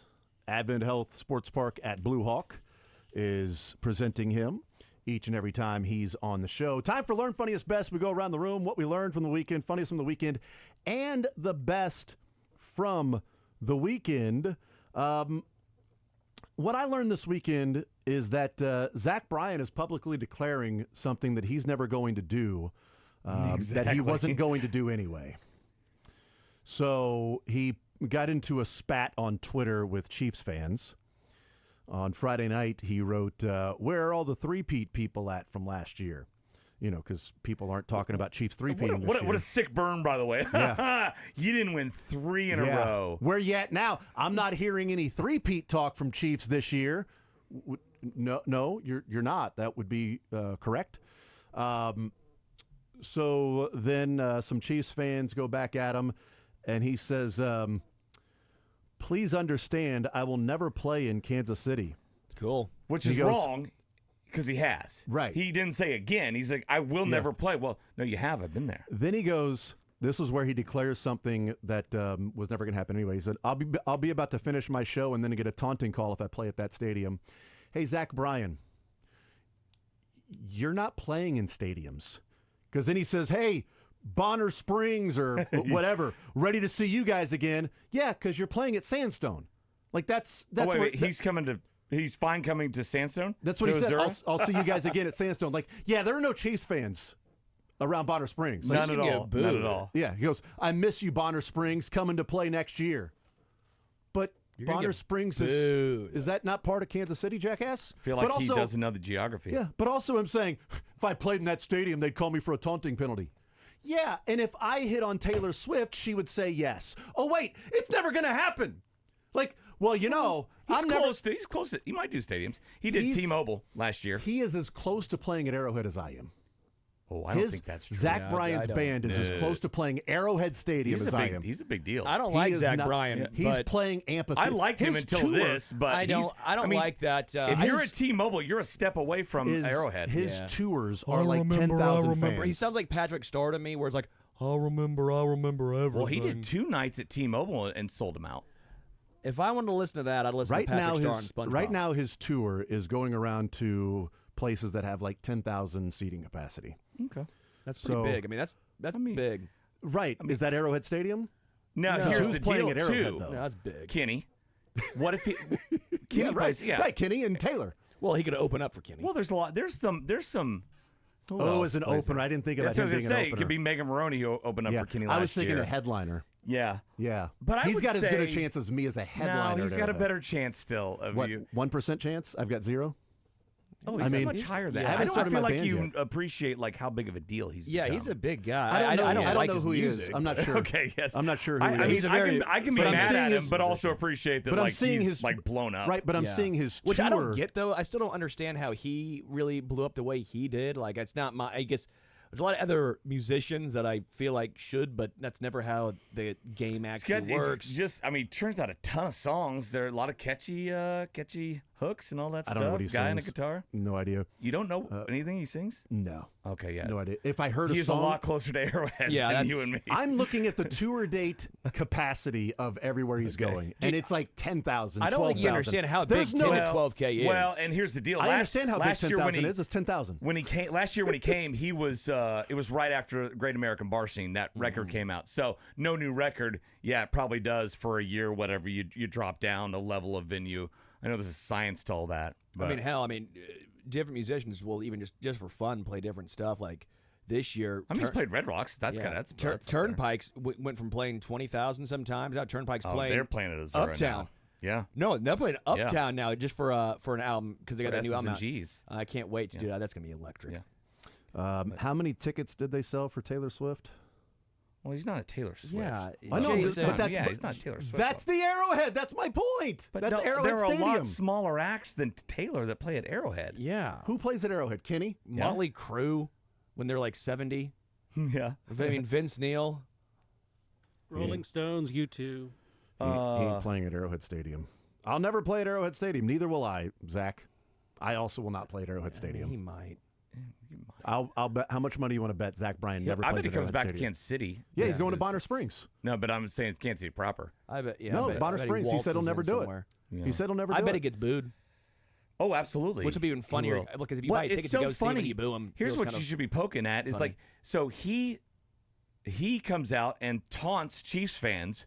They come at him. Then he gets mad And he about it gets and pissed says he's off not going about to it. come to Kansas City. Oh, they're so sensitive. Shut up. By the way, You I'm know, okay sensitive. that he Eagles doesn't fans are come. sensitive. They bitched about a field, the field conditions in a Super Bowl loss. For still bitching about, oh, we'd have beat the Chiefs twice in the Super Bowl if it wasn't for the field being so slippery. That the Eagles were the only team that had to play on it. So, I mean, those are sensitive fans as well. But yes, Red Clay Strays are coming. I like the love Red Clay Red Strays. Clay You want to go Strays. together? Are they playing at Sure. Arrowhead? We can go together. No, they're not. Oh. No. But Zach Bryan's bigger than the Red Clay Strays. According to you. According to most people who have heard of him. You can at least acknowledge, if you'd heard of him, you might know. What does he sing? Is there Something in the Orange, the big one. The Orange? Something in the Orange. It's about the sun, sunset. Is he 20 Pink Skies? Okay, is 28. Zach Bryan the Taylor Sheridan Love Fest? The Taylor Sheridan features Zach Bryan in Who's like every Taylor one of Sheridan? the No, he does all the Yellowstone, all the TV shows. TV shows. No, he maybe puts- the most famous right now. He might have been in writer one, but he slash- always has he has Laney Wilson in. he has Laney he Wilson might have had in Zach it, Bryan. but I think like every episode of Yellowstone this year had like the guy that sounds like the one that did the Orange or whatever that song you're talking the about. biggest mystery is he's from Oklahoma and is an Eagles fan. Yeah, sounds like I remember everything. You've Fairweather heard that fan. one. Oklahoma Smoke Show. You probably heard that one. Probably. If it's in Yellowstone, I probably heard it in He's the got background. some banger. Yeah, these great songs. Yeah. Yeah, I think greats. Sounds That's like- okay. Everyone has their own opinion, their own musical tastes. Well, here's the Sounds deal. like it Yeah, if I sucks. base my music and movie likes on like actors and musicians and like what they said, what they believe, I'm like, I don't know if I would listen to anything. Yeah, It's like, same. whatever. Yeah, It's I don't like I just like the tune, whatever. That's a good point. Yeah. Listening to I've listened to plenty of songs of people that are But not great he's- people. He is, he in his songs, he'll tell you who he is. He's not a great person. And like he had that big old blow up with Brianna Chicken Fry of Barstool. Right. I don't know who that She is. came and sang, and then right after that they broke up. I don't know. He's cheating on her, vice versa, something like that. I saw And something so about- you have to take one side. I'm told. Somebody had, I don't know any of these things. Yeah. How Yeah. are you in the loop? Are I know, you just, right? Well, what that's is a great going question. on? Yeah. No, I saw somebody post about. She said because this was going on Friday night, so then then everybody comes after him and was like, "Oh, didn't you try to make Brianna sign an NDA Yeah, because yes, of the yes. emotional abuse that she alleged, and she refused to sign the NDA? You offered him millions of dollars to sign an NDA, according to her, and she said no, and then came out with all the abuse that he had for over the years, and she claims that all of his ex-girlfriends are all signed NDAs after they're done with them. So I don't know. I just thought that was funny. I'm never going to play at Arrowhead Stadium. Okay. All right. That's fine. It Neither is am I. funny in in a relationship if the one named Brianna Chicken Fry is the one being the most professional. That's a great point. Right. I wish that was her real last name, though. I'm assuming it's not. It's not. It'd I'm be assuming great. that's a nickname. Are we sure? I have no idea. I'm just going to assume that's a nickname. I'm going to assume his real name isn't Zach Bryan. Sterling, what'd you learn?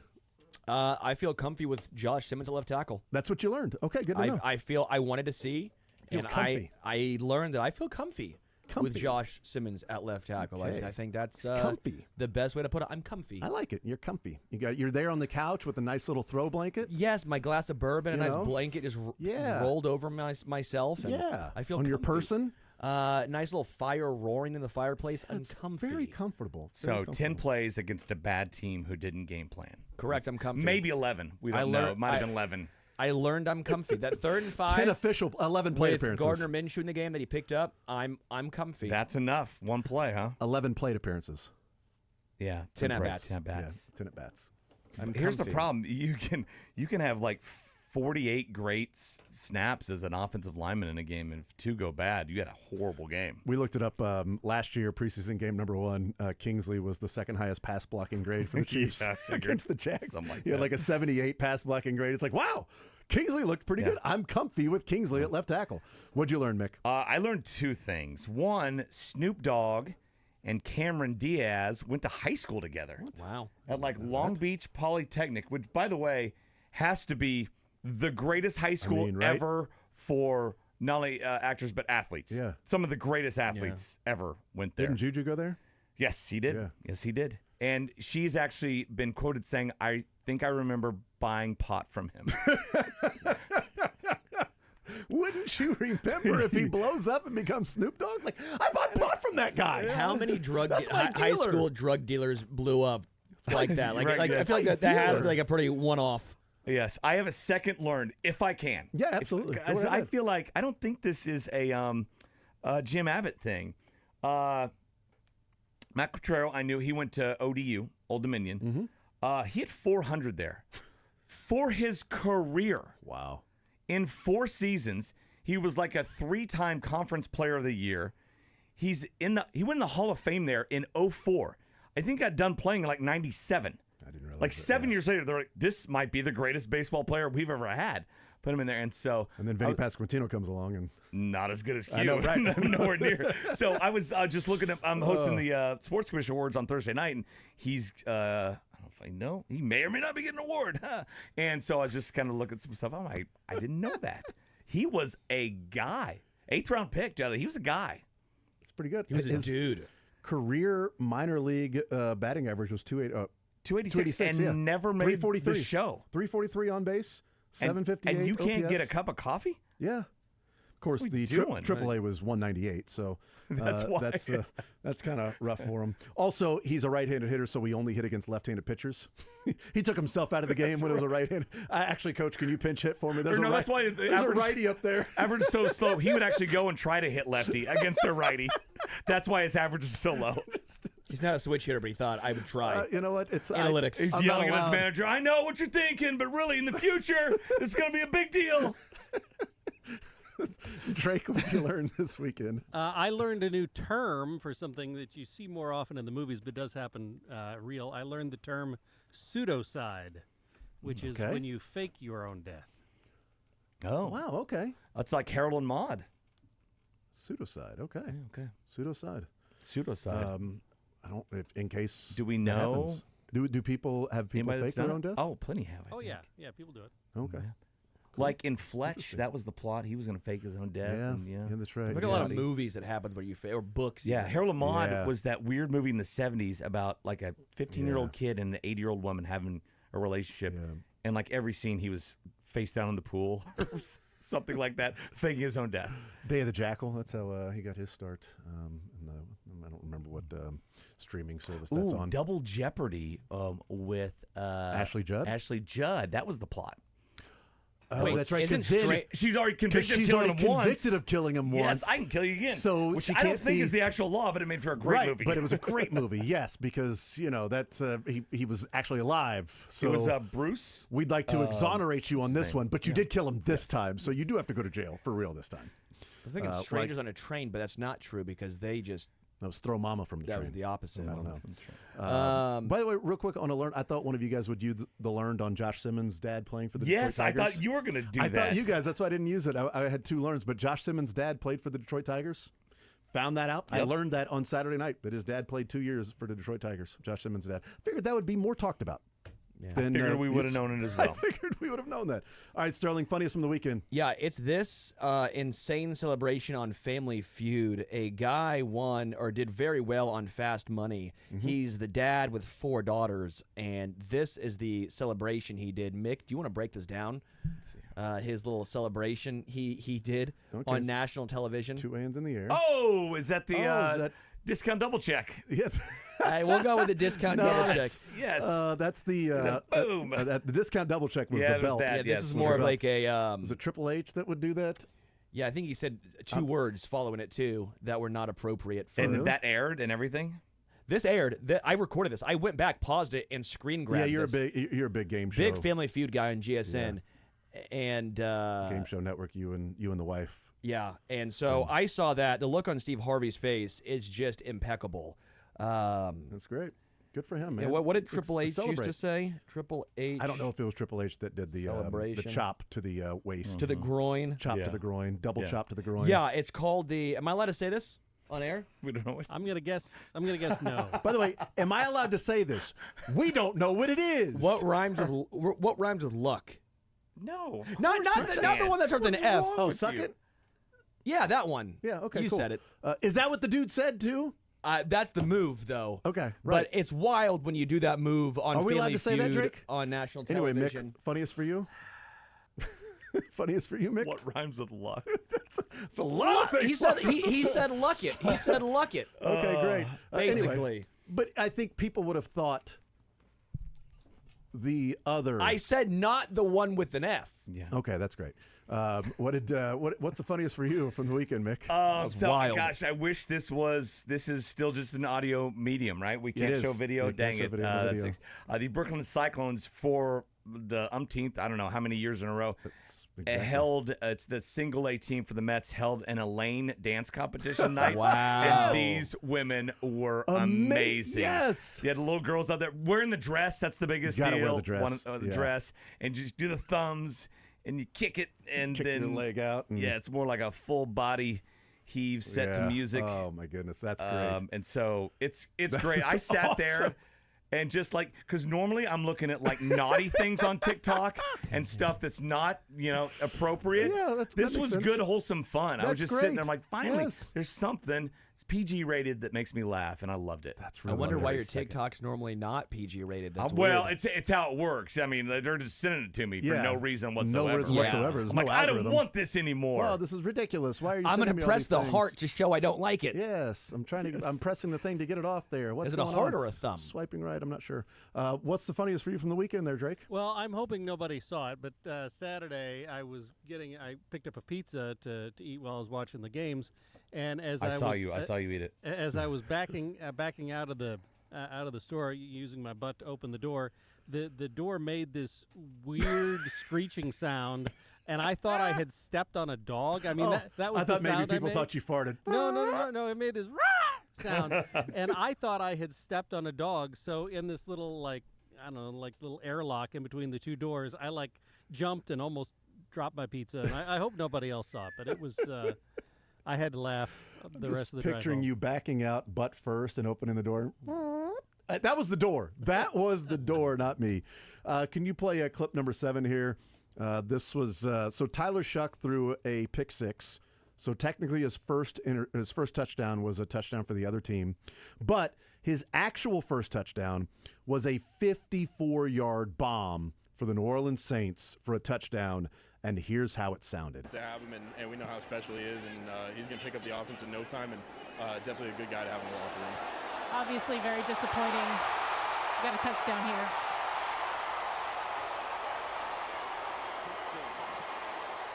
Now let's go back to the interview.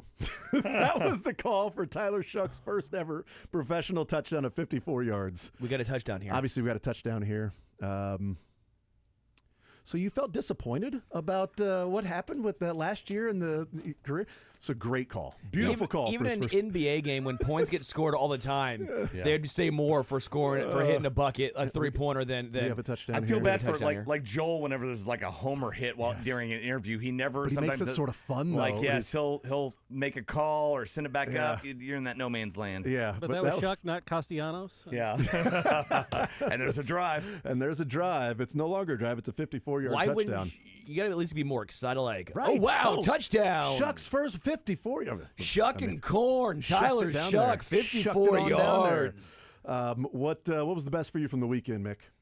Best for me for the weekend was actually from today. I saw Tamba Hali passing out ice cream Snickers at Chiefs training camp, and I think that's awesome. He was dressed up to the nines and everything, right? Had the hat on and all that stuff, passing out free ice cream Snickers to fans.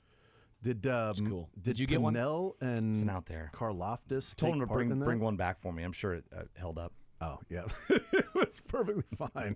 It was all good. They put on the dashboard driving back from Puts it St. on Joe. ice just for you. Yeah, that's what it was. The video that Mike Pinnell and George Karloftis stopped over and got Yes. one from Tamba on their way down to get ready to practice. It's a 10-10-10 practice. You can have a little ice cream on your way to practice for a 10-10-10. Best for you, Drake?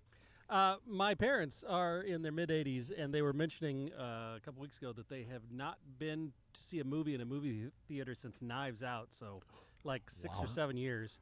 And my dad, born in 1940, loves Superman, so I picked them up. My wife and I took them to see Superman on Saturday, and I'm not sure how much of it they followed, but they had a great time and ate popcorn. It was good to see them do something like that. I get it. fun weekend. Once you see Knives Out, it's like, Movies aren't going to get any better than What's this. the point? This is the pinnacle. Yes. That was a good one. That was a Chris good one. Evans finally is not as Captain America. Yeah, I about did time. like that movie a It was a lot. good movie. It was a good Kind movie. of like Clue, right? No, it was a Yeah, good movie. very intriguing. Um, Wait, who's Chris Evans? Isn't it? Yeah. Yeah, he was. He's in Knives Out. Yeah, he's Yeah. the main guy. Who's the Marvel guy? That's him. Chris That's Evans? Captain America. Captain America. What's he look like? He was the guy wearing the cable knit sweater the whole movie. Yeah. In Knives Out. He didn't have his shield. Maybe that's why He had didn't knives. recognize He was the one with knives, Knives out. He had Out. his knives Huh? out. I did not know that's who Chris Evans is. The best for me from the weekend was in the Seattle Seahawks and Raiders game. George Holani catches the ball down the sideline, gets tackled at the 1, and as he's rolling to the sideline, there's a cameraman there who's taking pictures, and as the guy's losing his balance, the cameraman gives him a forearm shove, which knocks the running back off balance. That cameraman was Marshawn Lynch. Gave him, that's funny. Holding his ground, gave him a stiff arm, and Holani goes knocked over out of the way. It's like, Marshawn still got it. He still got it, Any other man. cameraman would have never worked again in that stadium. Marshawn Lynch standing, that dude runs into him, he just stiff arms him, knocks him out of the way. What was the best for you? I learned who Chris Evans is. So that's cool. My best is actually Mixed Suit. You did a great job on the pregame show. Again, it was muted, but you look good. I like that suit a lot. That's my best, was Mixed Suit. That's a good one. Pinstripe. It's a pinstripe. You look like you're about to say, on the day of my daughter's wedding. You're going to give I've everybody had a that favor. suit for like 5 years. Everybody So a that just favor. proves you don't watch any other time, do you? Have I ever said I did? That's the No. first time I've ever texted you and said I saw you. Is that the first time you watched? No, I've probably seen you before. No, he just didn't have your number then. I just It's didn't have that your long number ago. then, yeah. We'll take a time out, come back, wrap the show. More Zone next.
All right, we continue right here on Sports Radio 810 WHB, hanging out with Mick Schaefer, presented by Advent Health Sports Park at Blue Hawk.